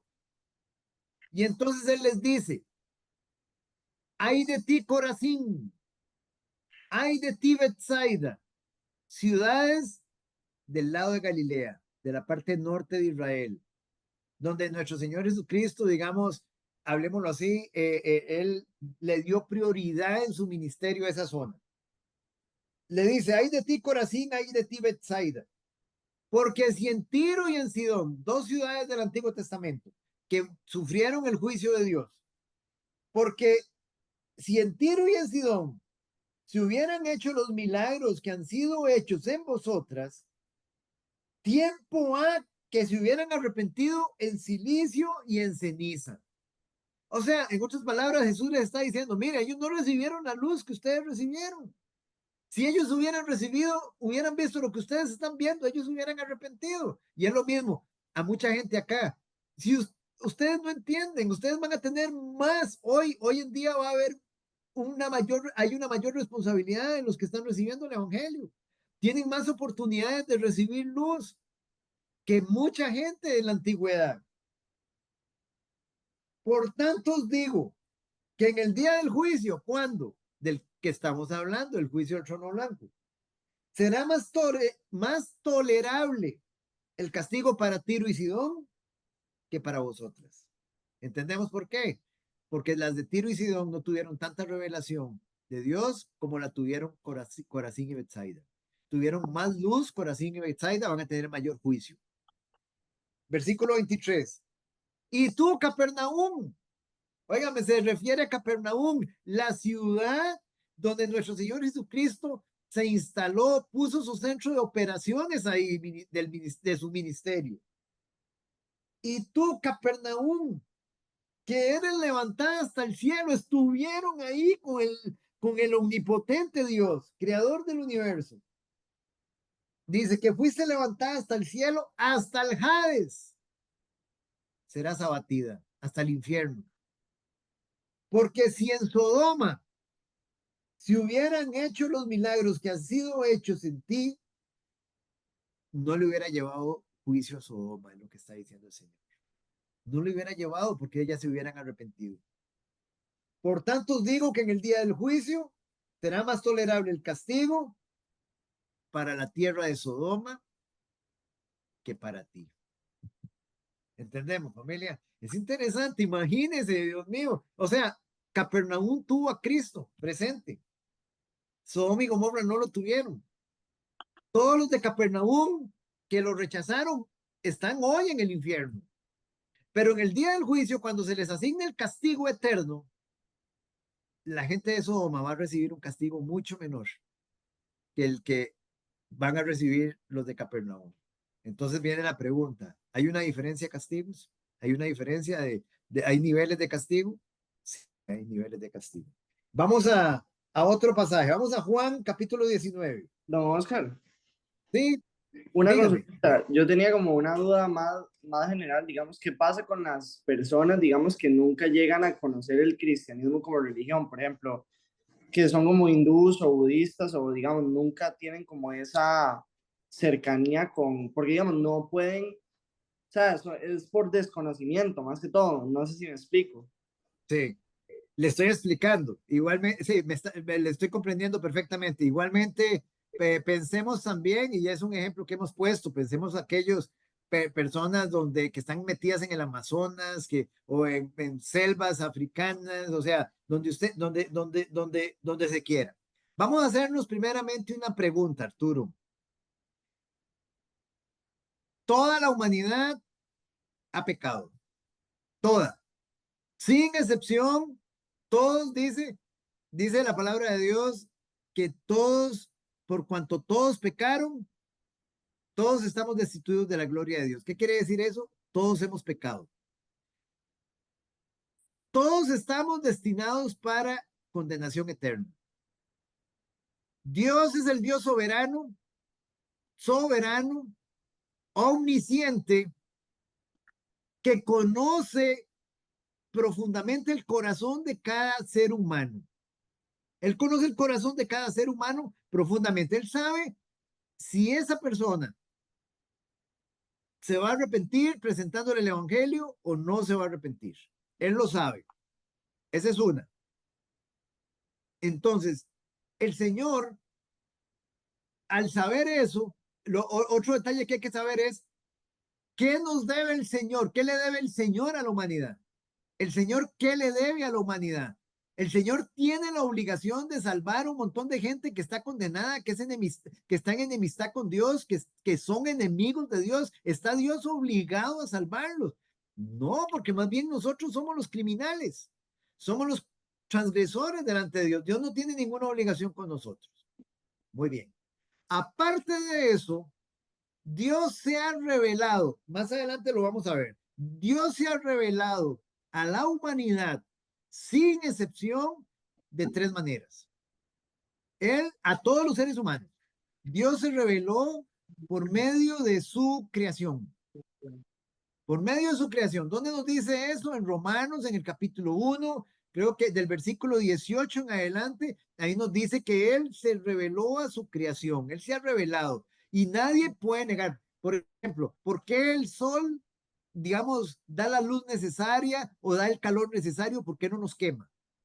¿Por qué, digamos, un ejemplo, el mar, por ejemplo, no se sale? ¿Por qué la lluvia que cae, digamos, conforme a la voluntad de Dios de tal manera que no nos ahoga, por ejemplo? Ahora, usted me puede decir de las inundaciones y todo, eso es otra cosa porque ya estamos hablando que ahí, digamos, es un tipo de juicios que Dios lleva. Pero entonces, Dios se revela por medio de su creación al hombre. Esa es una. Su eterno poder, dice, y su deidad están reveladas por medio de la creación. Dios se revela también, ¿cómo? Por medio de nuestra conciencia. Porque todos los seres humanos, sin excepción, todos los seres humanos que han nacido y nacerán, tienen el testimonio de Dios en sus corazones. Tienen la ley de Dios, la ley moral de Dios en sus corazones. Todo ser humano sabe lo que es bueno y lo que es malo. Dios se ha revelado. ¿De dónde nosotros sacamos que algo es bueno o algo es malo? ¿De dónde lo sacamos? Es la ley moral de Dios en nosotros. Es una revelación de Dios para el hombre. ¿Qué otra revelación hay? Dios se ha revelado a los hombres por medio de las sagradas escrituras. Muy bien. Ahora, lo más importante es que si Dios, por ejemplo, no entra al Amazonas a salvar una tribu que hay ahí metida y a esa tribu nunca le llegó la información de Cristo, es porque esa gente, aunque Dios envía un misionero, lo van a rechazar y van a rechazar a Cristo y se lo van a comer posiblemente. Al misionero se lo van a comer, pero no van a aceptarlo a él, no van a recibirlo a él ni van a recibir su evangelio. Entonces Dios, por ejemplo, con todas esas personas, Dios no les debe nada, simple y sencillamente están condenados. No sé si queda claro. Sí, totalmente, sí. Bueno, muy bien, Arturo. Perfecto, excelente. A todos les queda claro, hermanos. O sea, Dios no tiene un compromiso con absolutamente nadie porque todos somos pecadores. Si Dios se le reveló a usted, Arturo, se le reveló a Mayela, se le reveló a doña Evelyn, a Jocelyn, se le reveló a ustedes, es porque Dios sabía en su omnisciencia, en su presciencia, que ustedes lo iban a recibir, que ustedes iban a ser de ese remanente fiel que iba a responder al amor de Dios, y entonces él mandó un misionero, mandó un pastor, mandó un siervo de él para que le hiciera el llamado y usted respondiera al amor de Dios. Ese es el punto, porque él, desde antes de la fundación del mundo, ya lo hemos estudiado, tiene su nombre apuntado en el libro de la vida. Dios no apuntó su nombre en el libro de la vida en el momento que usted llegó y dijo, sí, Señor, te recibo como mi Señor y Salvador. No, no, no, no, no. Dios lo tenía apuntado desde antes de la fundación del mundo. No había universo, ya su nombre estaba apuntado en ese libro de la vida. Eso es lo que nos dicen las Sagradas Escrituras. Entonces Él sabe quiénes son salvos y quiénes no son salvos. Él lo sabe, pero no porque Él ha escogido, a este sí lo voy a salvar, a este no, a este sí no, sino porque Él lo sabe, porque Él ya nos vio, dice el libro de los Efesios, en Cristo, nos vio en Cristo, a nosotros recibiéndolo y respondiendo a su amor, respondiendo a su gracia, abrazando su gracia. Esa es la razón. Ahora, si Él no se le presenta a un budista, no se le presenta a a alguien del Islam o a un hindú, es porque el Señor sabe en su presencia que esa persona lo va a rechazar. Les pongo un ejemplo. ¿Por qué el Señor mandó a matar a los amalecitas? Y dice, mátenlos a todos, mátenlos. Como un juicio de Dios. ¿Por qué los mandó a matar? Porque sabía que Amalek era un enemigo aférrimo de Dios, del pueblo de Dios, y que jamás lo iba a recibir a él como el único Dios verdadero. Entonces, Amalek, con todo su pueblo, con toda su descendencia, siempre iban a ser enemigos de Dios y Dios mandó a destruir ese pueblo.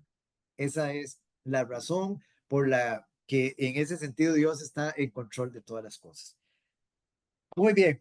Entonces, vayamos a otro pasaje que tenemos aquí. Decíamos Juan.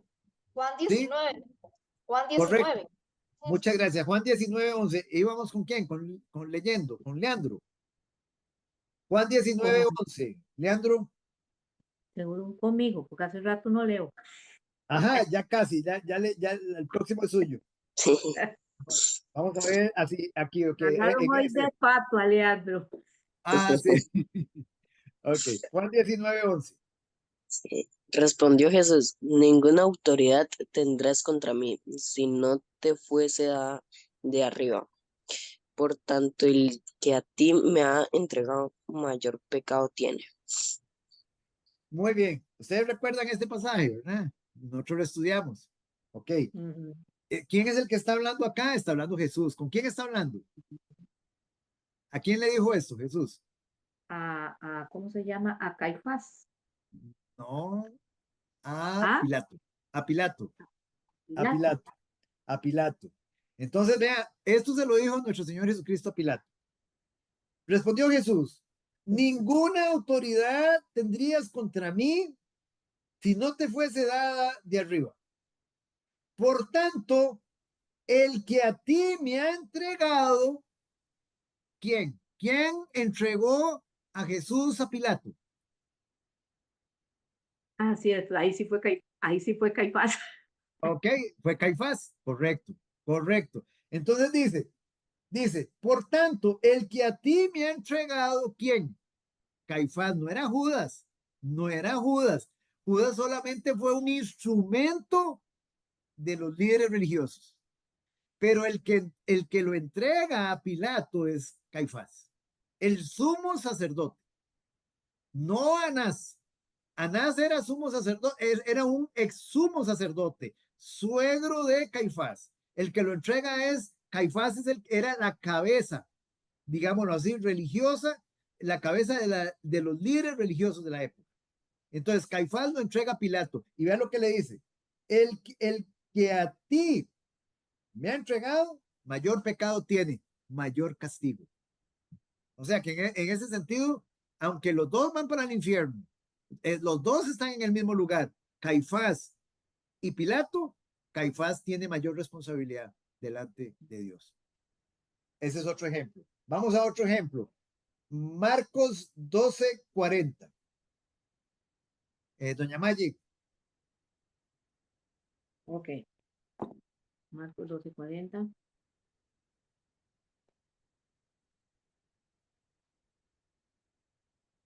Dice que devora las casas de las viudas y por pretexto hacen largas oraciones. Estos recibirán mayor condenación. Ahí tienen otro ejemplo.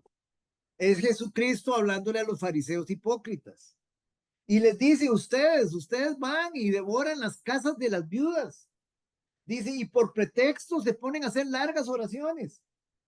Estos recibirán mayor condenación. ¿Por qué razón? Eran los líderes religiosos. Tenían mayor luz. Escribas y fariseos hipócritas. Ahí tenemos otro ejemplo. Vamos a Hebreos 10:29. Hebreos 10:29. Vamos a ver. Hebreos 10:29. Doña Evelyn.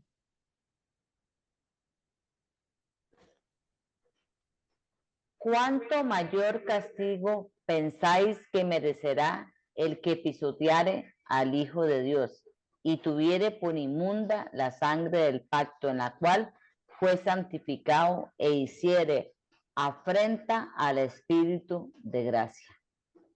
¿Se dan cuenta, Mamelia? Aquí tenemos otro ejemplo. Aquí el escritor de Hebreos hace una comparación y él dice, acuérdense, dice, y en el versículo 28, dice, el que violaba la ley de Moisés en la antigüedad, dice, por el testimonio de 2 o 3 testigos, moría irremisiblemente. ¿Cuánto mayor castigo pensáis que merecerá el que pisoteare al Hijo de Dios?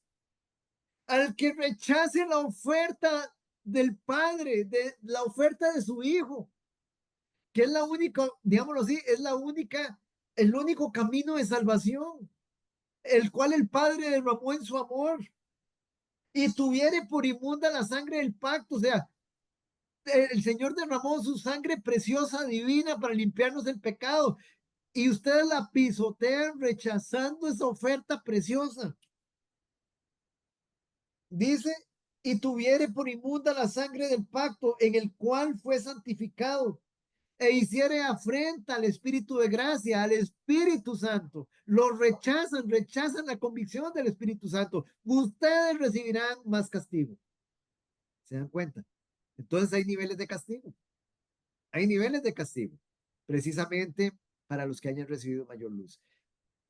Tiene mayor luz. Vamos a poner un caso, ya que Arturo ahora mencionaba a estas personas que tal vez, vamos a poner un caso, hablemos de una tribu de esas que están metidas en el Amazonas o en cualquier parte del mundo o cualquier persona o un hindú en su ignorancia. No, digamos, no, ellos no tuvieron el nivel de luz. El Señor sabe que aunque lo hubieran tenido, eso no quiere decir, vamos a poner un caso, eso no quiere decir que porque es un hindú, que porque es un del Islam, nosotros no debemos llevar el evangelio, no. Estamos yendo al ejemplo extremo, digamos que ponía Arturo, de que, ¿qué pasa si Cristo viene hoy y la iglesia, como ha venido haciendo su trabajo de llevar el evangelio a los perdidos de una manera eficiente en el poder del Espíritu, esas personas no se les predicó el evangelio? Bueno, si hay personas que se iban a arrepentir, sepa que el Señor manda un misionero a ellos. Lo va a mandar. Pero si esas personas, al final de cuentas, lo iban a rechazar, como la mayor parte de la humanidad lo va a hacer, más del 90%, el Señor no nos debe nada. El Señor no va a decir, nadie le va a decir al Señor, uy, qué injusto que es, porque usted no le predicó la palabra a aquel. Es que al final de cuentas yo sabía que le iba a rechazar.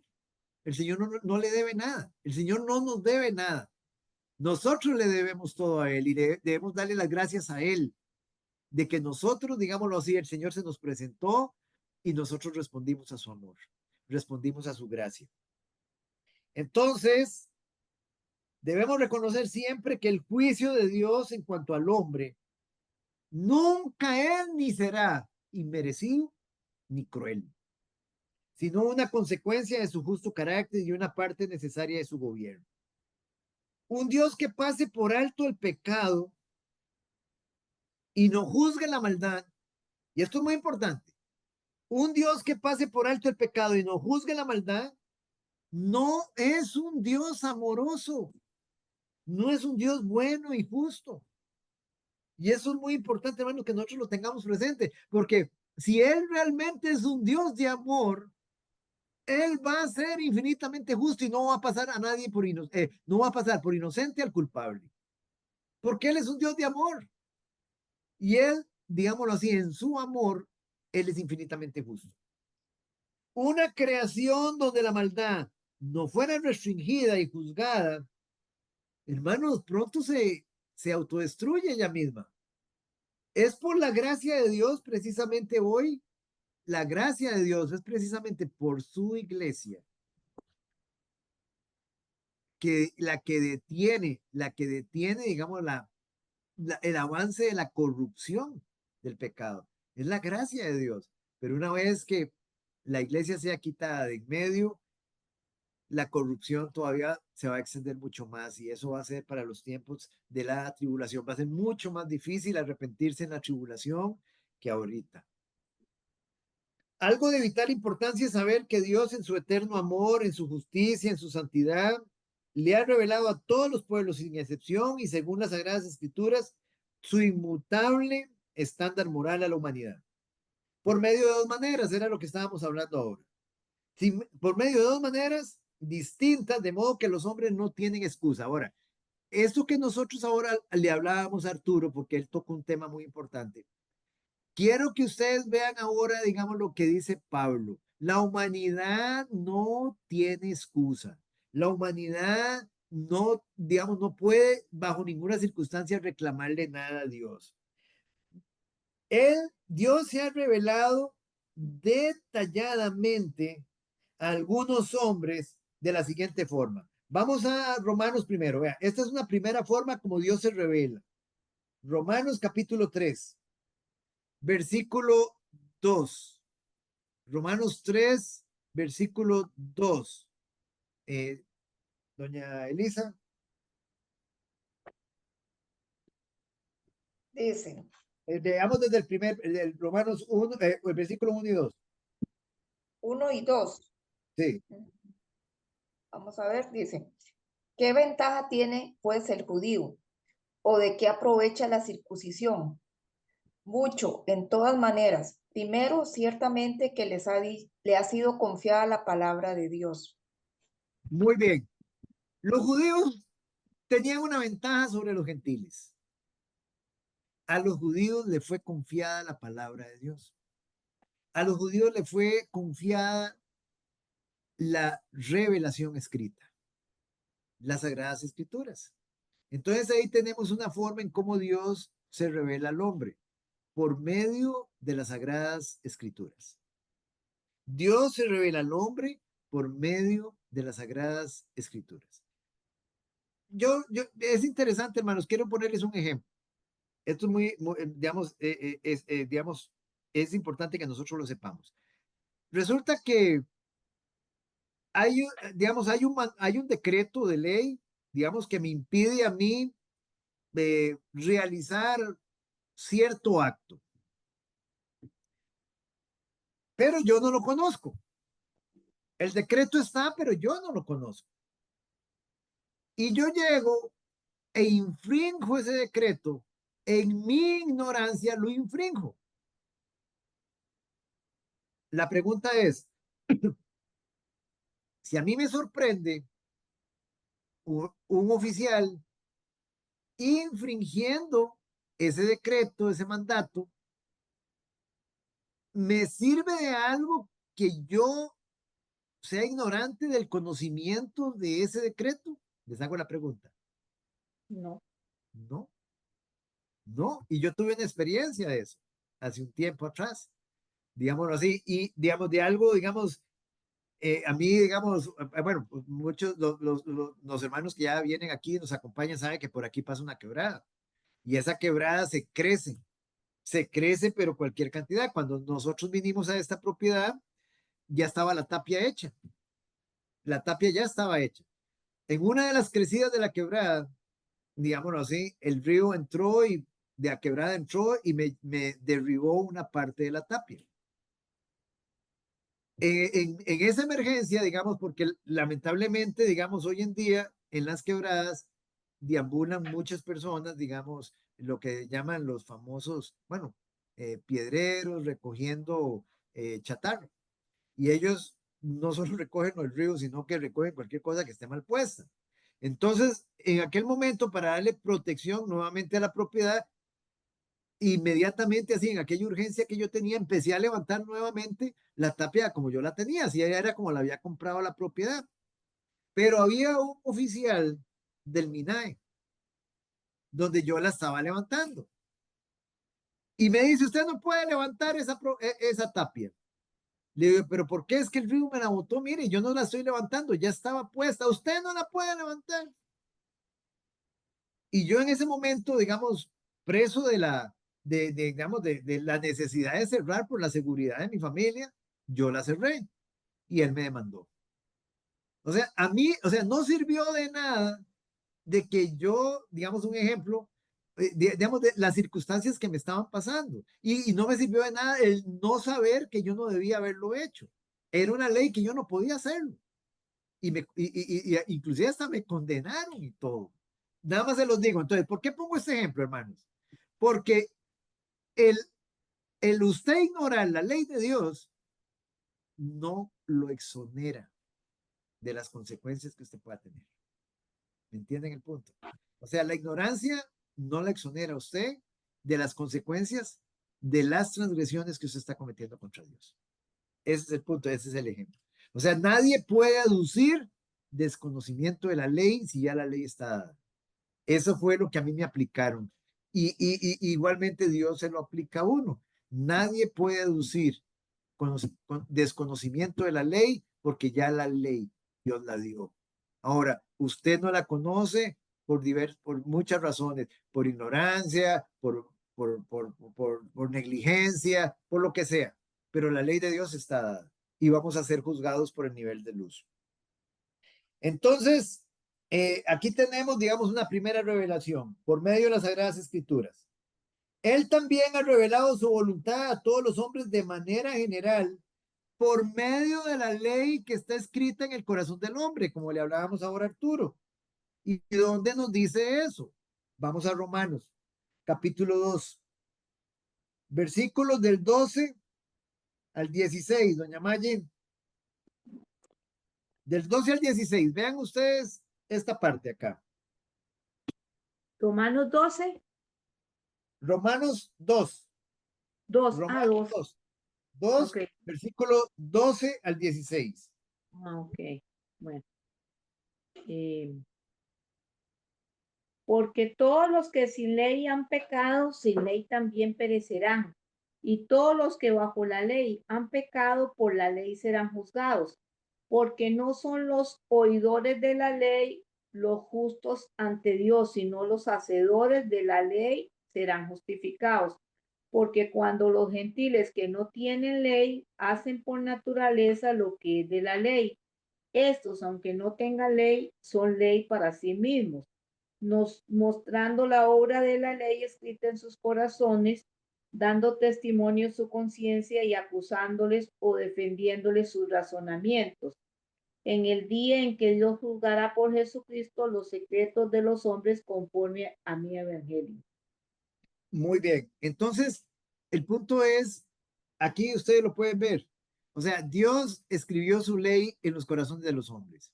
Si hay un hombre que es temeroso de Dios, si es, digamos, no le han presentado a Cristo, pero que vive en el temor de que hay cosas que están mal. Él lo sabe. Por naturaleza, él lo sabe. Dice, mostrando la ley escrita en sus corazones, dando testimonio a su conciencia y acusándoles o defendiéndoles sus razonamientos. En el día que Dios juzgará por Jesucristo los secretos de los hombres conforme a mi evangelio. Nuevamente, el día que Dios juzgará por Jesucristo, Él es el juez. Él es el juez. Jesucristo va a ser el juez. Entonces ahí tenemos una segunda revelación de Dios. ¿Cómo se revela Dios a los hombres? Por medio de su revelación escrita, la Biblia, por medio de la ley escrita en el corazón del hombre, y hay una tercera forma como Él se revela. A través de su creación. Vamos a Romanos capítulo 1. Romanos capítulo 1.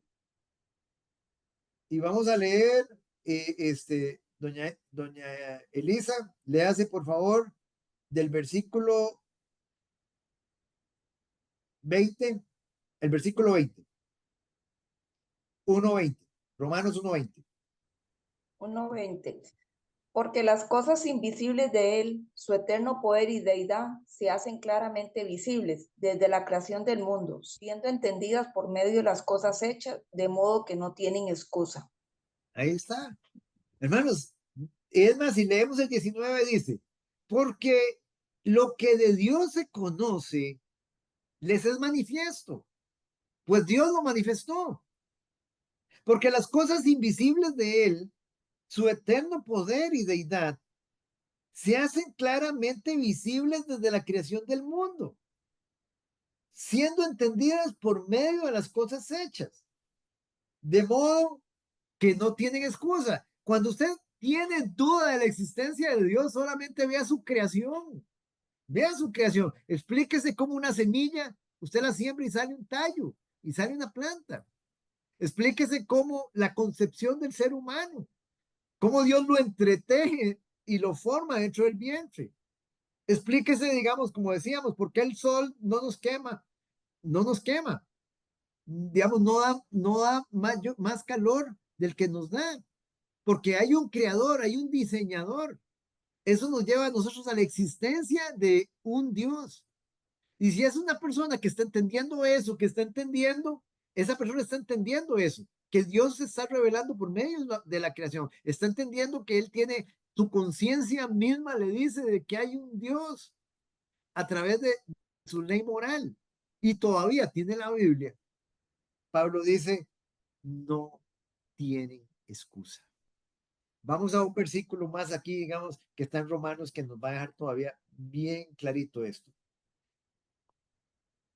Capítulo 3, versículo 9. Leandro, vamos con Vanessa primera. Vanessa primero, capítulo 3, versículo 9. Y el 20 lo lee Leandro, por favor.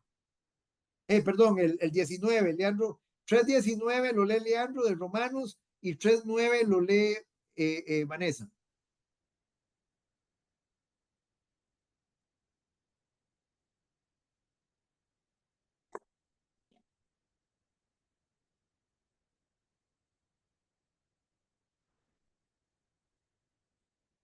Se nos salió de nuevo, ¿verdad? Digamos, que está sin, pobrecita, está con problemas de internet.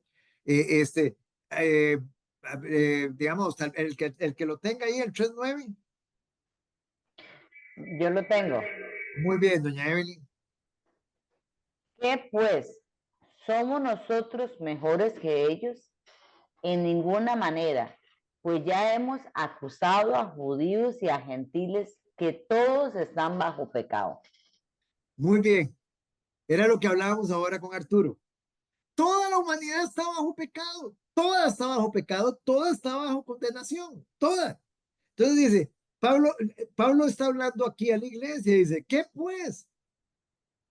Vea que Pablo se incluye. ¿Somos nosotros mejores que ellos? ¿Somos nosotros los creyentes, digámoslo así, mejores que los judíos? Dice, ¿somos nosotros mejores que ellos? De ninguna manera. Ya hemos, dice, pues ya hemos acusado a judíos y a gentiles, que todos están bajo pecado. ¿Qué representan los judíos y los gentiles? Si ustedes ponen judíos más gentiles igual, queda esa ecuación.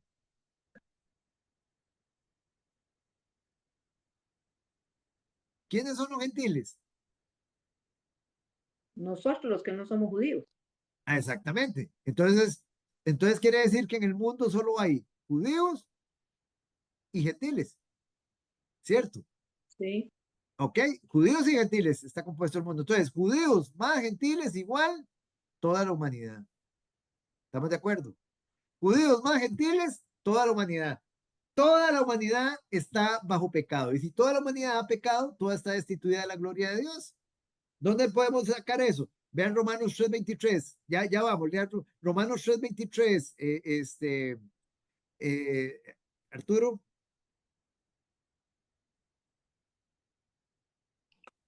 Voy. Por cuanto todos pecaron y están destituidos de la gloria de Dios. Ahí está. Todos pecaron. Todos hemos pecado. Todos estamos destituidos de la gloria de Dios. Entonces, ¿cuál es el compromiso que Dios tiene?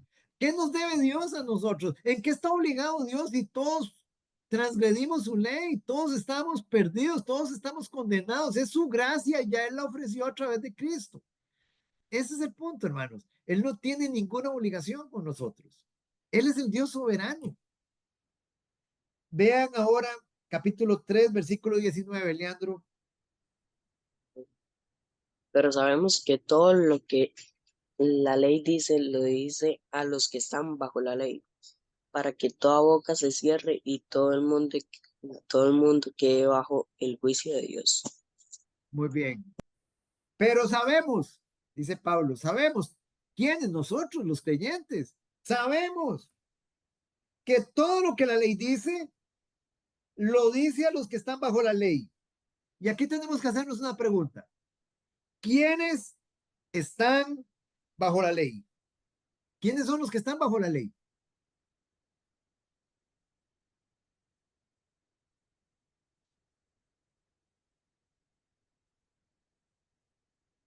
¿Quiénes, ¿ah? ¿Quiénes están bajo la ley? ¿Quiénes son los que están bajo la ley? ¿Perdón? Todos. ¿Todos? Todos estamos bajo la ley. ¿Por qué todos? Es importante entender por qué todos. Porque todos tenemos la ley escrita en nuestros corazones. No hay excusa. ¿O hay alguien que no tenga conciencia? Dios escribió en nuestros corazones su ley moral. Todos la tenemos. Por eso nadie tiene excusa delante de Dios. Por eso dice acá. O sea, todavía los judíos tenían una ventaja sobre los gentiles, por ejemplo, que aparte de tener la ley moral de Dios, tenían la revelación escrita de Dios. Y aparte de eso, todos los seres humanos tenemos la revelación de Dios por medio de la creación. Entonces, pero sabemos que todo lo que la ley dice, lo dice a los que están bajo la ley, para que toda boca se cierre y todo el mundo quede bajo el juicio de Dios. Nadie puede decir que hay injusticia si Dios no salva a alguien, porque todos hemos pecado. Todos estamos destituidos de la gloria de Dios. Todos. Y Dios en su presencia, Él, recuérdese que nosotros vimos su justicia, estamos viendo su justicia. Él es infinitamente justo. Entonces, si hay un grupo del Islam, si hay un grupo de los hindúes, si hay un grupo de los budistas, si hay un grupo de los Hare Krishnas, si hay un grupo de los testigos de Jehová, de lo que usted quiera meter ahí, que no se les ha hablado de Cristo, y Dios envía juicio y ellos se van al infierno, Dios fue infinitamente justo porque Él conocía los corazones de ellos de que nunca iban a recibir a su Hijo, aún proclamándoles la verdad, aún proclamándoles el Evangelio. Pongamos un ejemplo. ¿A cuántas personas ustedes muchas veces le han llevado el Evangelio y lo rechazan y no les interesa? No les interesa, y casi que a la gran mayoría de las personas a las que nosotros se lo llevamos. Entonces, digamos, el llevar la palabra de Dios es una responsabilidad y es un compromiso que Dios nos ha puesto y debemos hacerlo, porque Dios va a testificar en el día del juicio ante esas personas su justicia. Esas personas no van a poder decir, es que a mí nadie me habló. No, no, sí, sí se le habló. Usted estuvo en tal parte y a usted le llevaron en la predicación del evangelio y usted la rechazó. Dios es infinitamente justo, pero aquellas personas a las que tal vez no les llegó el evangelio, igualmente Dios no tenía ningún compromiso porque posiblemente todas esas personas igualmente lo iban a rechazar. Ese es el punto. ¿Cómo lo sabe Él? En su presencia. Sí, doña Evelyn. Voy a hacer una pregunta y creo que la pregunta que voy a hacer es bien tonta. No, no se preocupe, no hay pregunta tonta, no se preocupe. Vea, tengo una duda. Cuando usted dice que hay judíos y gentiles, los judíos, lo que viene a mi mente son estos judíos que se reúnen a la sinagoga y que usan este copetillo. ¿Esos son o son otros? Judío, ¿qué es un judío?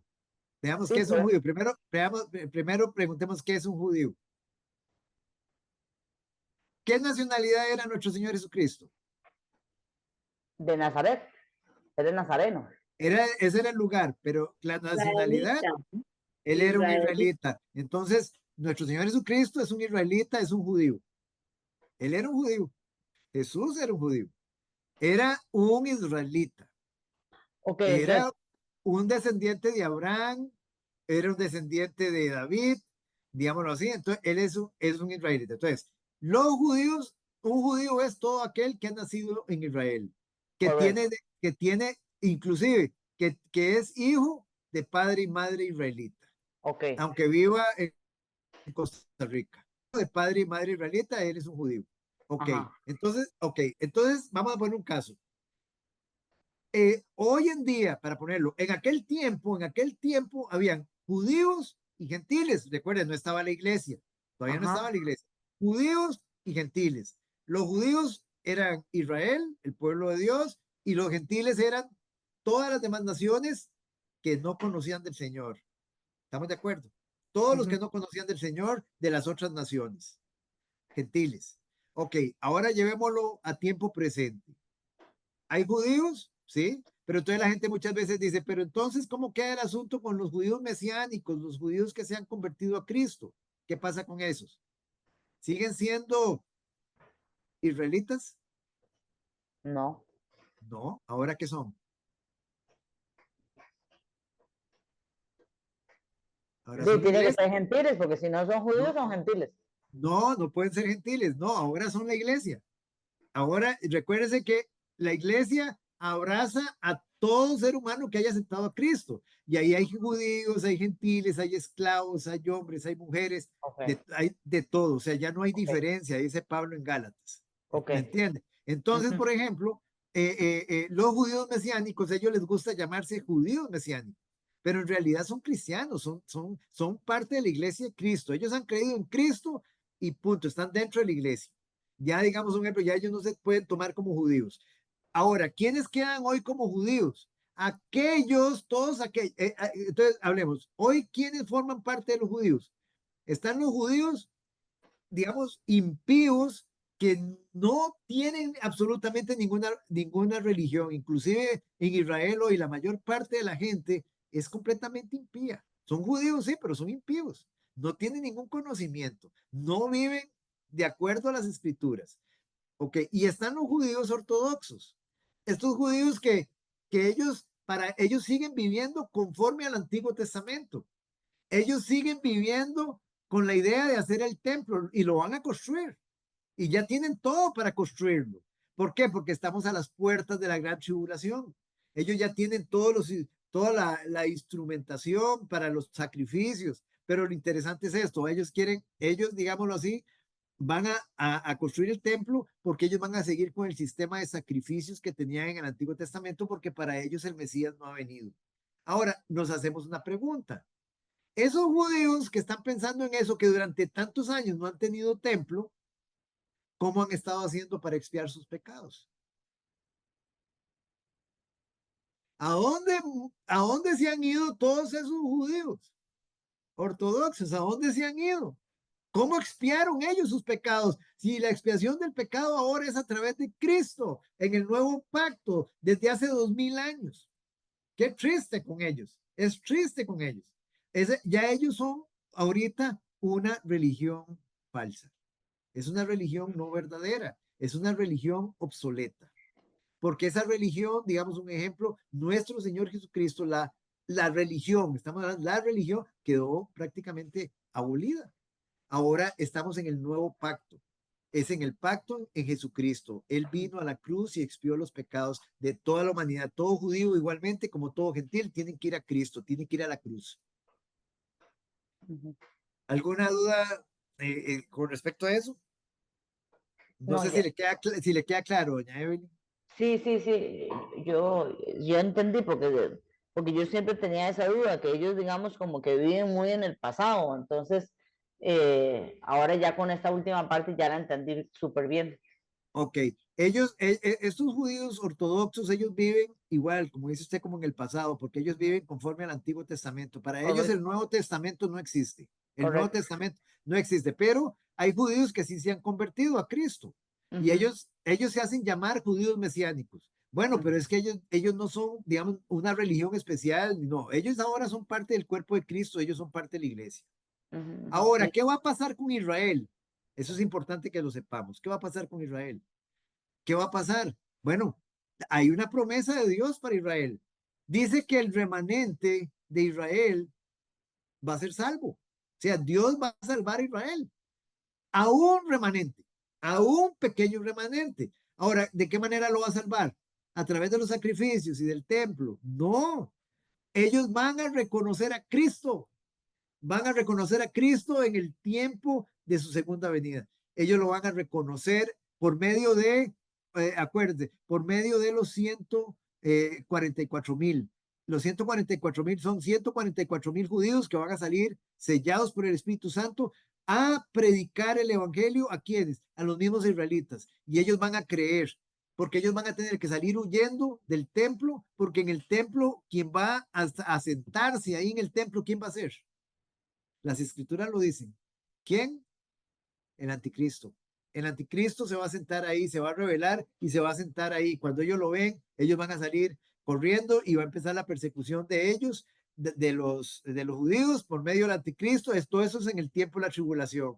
Y durante ese tiempo ellos se van a arrepentir y van a recibir a Cristo como su Señor.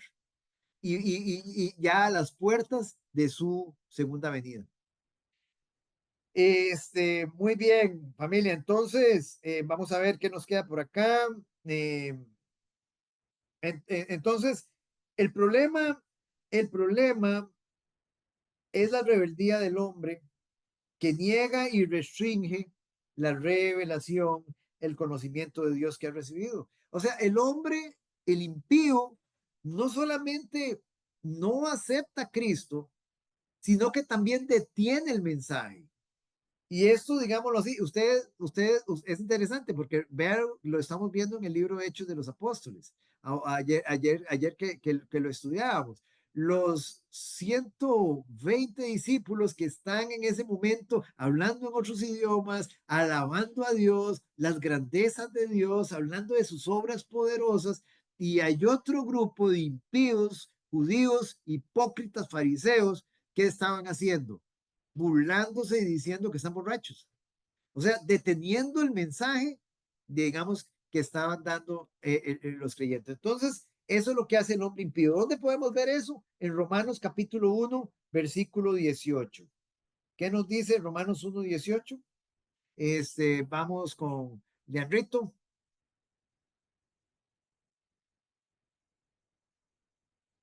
Romanos 1:18. Sí, correcto. Ok. Porque la ira de Dios se revela desde el cielo contra toda impiedad e injusticia de los hombres que detienen con injusticia la verdad. Sí, porque la ira de Dios, la ira del Padre, se revela desde el cielo contra toda impiedad e injusticia. Ya habíamos visto que esas palabras no significan lo mismo.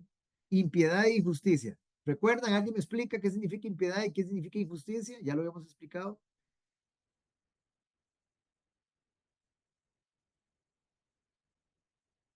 La impiedad siempre es contra Dios, vertical.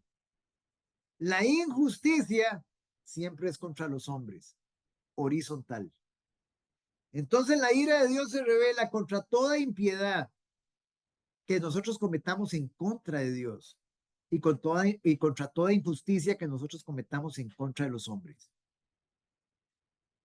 Dice, seguidamente, dice, e injusticia de los hombres que detienen con injusticia la verdad. El hombre no solo es impío, no solo es injusto, sino que detiene que la verdad sea proclamada. Esto es parte de la rebeldía del hombre, es parte de la maldad del hombre. Y vamos a dejarlo en esta noche acá. Nos faltan algunas cositas, pero digamos, para terminarlo, Dios mediante, la próxima semana, es una partecita que nos falta de la justicia de Dios.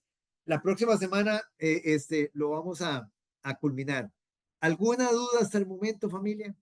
Que tengan, que quieran ahí, digamos, o algún aporte que quieran hacer. Una preguntita, eso que usted dijo de la impiedad, Ajá, ¿es contra Dios en vertical ajá, y la correcto. injusticia y la Sí, justicia correcto, contra el hombre horizontal? correcto, Ah, ya, correcto. ya. Ok, Muchas gracias. pero entendemos el punto, o sea, ¿cómo es nuestra relación con Dios? Es vertical, o sea, es de arriba abajo. O sea, nuestro Señor está arriba. Yo me relaciono con el Señor de arriba abajo. Entonces, aquí el punto es que el impío, vea que la palabra impiedad viene de impío. El impío comete impiedad en contra de Dios. La impiedad siempre está relacionada con Dios. ¿Qué sería lo contrario de impiedad? Lo contrario de impiedad, Piado. Piedad. piedad, piadoso. Perfecto, piadoso. Entonces, una persona piadosa es una persona, digamos, que tiene una relación vertical correcta delante de Dios. Una relación de impiedad es aquella persona, digamos, que tiene una incorrecta relación con Dios. Ahí es con Dios. Ahora, es vertical. Ahora, horizontal es todo aquel daño que yo le llevo a mi prójimo. Es horizontal. O sea, el daño, las injusticias que yo hago con el prójimo. Eso es injusticia. Las dos palabras, digamos, aunque tengan, digamos, un significado similar, la palabra está orientada conforme con quien uno cometa, en este caso, la falta, ¿verdad? Familia, ustedes dicen si tienen algo más, si no oramos. Muy Espérese, bien. espérese, Sí, me queda es que espérese. Lo de la vertical, la impiedad contra Dios. Ajá, correcto. La impiedad es contra Dios. ¿Qué puedo yo, qué hago que el no, digamos, el O sea, no, ¿qué hace usted para cometer impiedad delante de Dios? ajá, ¿Qué la lleva a usted a impiedad? Desobediencia a los mandatos de Dios. Un ajá, ejemplo, digamos, no lo pongamos a nivel de prójimo, pongámoslo, por ejemplo, que Dios la manda a usted, digamos, por decir algo, a llevar el evangelio a los perdidos. Dios la manda a usted, por ejemplo, a adorarlo a Él en espíritu y en verdad, por ejemplo. Es específicamente, Dios la manda a usted a adorarlo en espíritu y en verdad. Eso es impiedad. Si usted no lo está haciendo, es impiedad delante de Él. ah, Porque usted lo está adorando. Un ejemplo, una persona para cometer impiedad es porque lo está adorando en la carne. Lo está adorando en la carne. Y tal vez no lo está adorando correctamente de acuerdo a las Sagradas Escrituras. Entonces eso es impiedad delante de Dios. ah, Una injusticia, ¿qué sería? Una injusticia contra el prójimo, no llevarle el evangelio. No llevarle el evangelio es una injusticia, no amarlo es una injusticia. No amar al prójimo como Dios nos ha amado. Ese sería, digamos, un ejemplo de cada uno de ellos. Oremos, sí. familia. Muy bien. Padre, en el nombre que es por sobre todo nombre, en el nombre de nuestro Señor Jesucristo, en esta noche preciosa que tú nos regalas, Señor, te damos las gracias por permitirnos, Señor, habernos reunido, Señor, seguir conociendo de ti, de tus atributos, de tu naturaleza, de tu carácter, Señor, de, oh, precioso y bendito Señor, de la forma como tú te has revelado a nuestras vidas. Te damos las gracias por lo precioso que eres, por lo maravilloso que eres. Te damos las gracias, Señor, por habernos escogido desde antes de la fundación del mundo, por haberte revelado en nuestras vidas, Señor. Te damos las gracias, Señor, por todo, Señor, por todo. Señor, nosotros te debemos todo, tú no nos debes nada, Señor. Gracias, Señor, y bendice a mis hermanos en esta noche. Cuídalos, guárdalos, llénalos de ti, de tu Santo Espíritu, Señor. eh, Acampa ángeles alrededor de ellos, guarda sus entradas, sus salidas, su andar, su reposo, su sentarse y su levantarse, Señor. Quédate aquí con nosotros también, Señor, y continúa tú, Señor, recibiendo la gloria y honra en todas las cosas, porque solo tú eres digno, Señor, de recibirlo. En el nombre que es por sobre todo nombre oramos. Amén y amén. amén.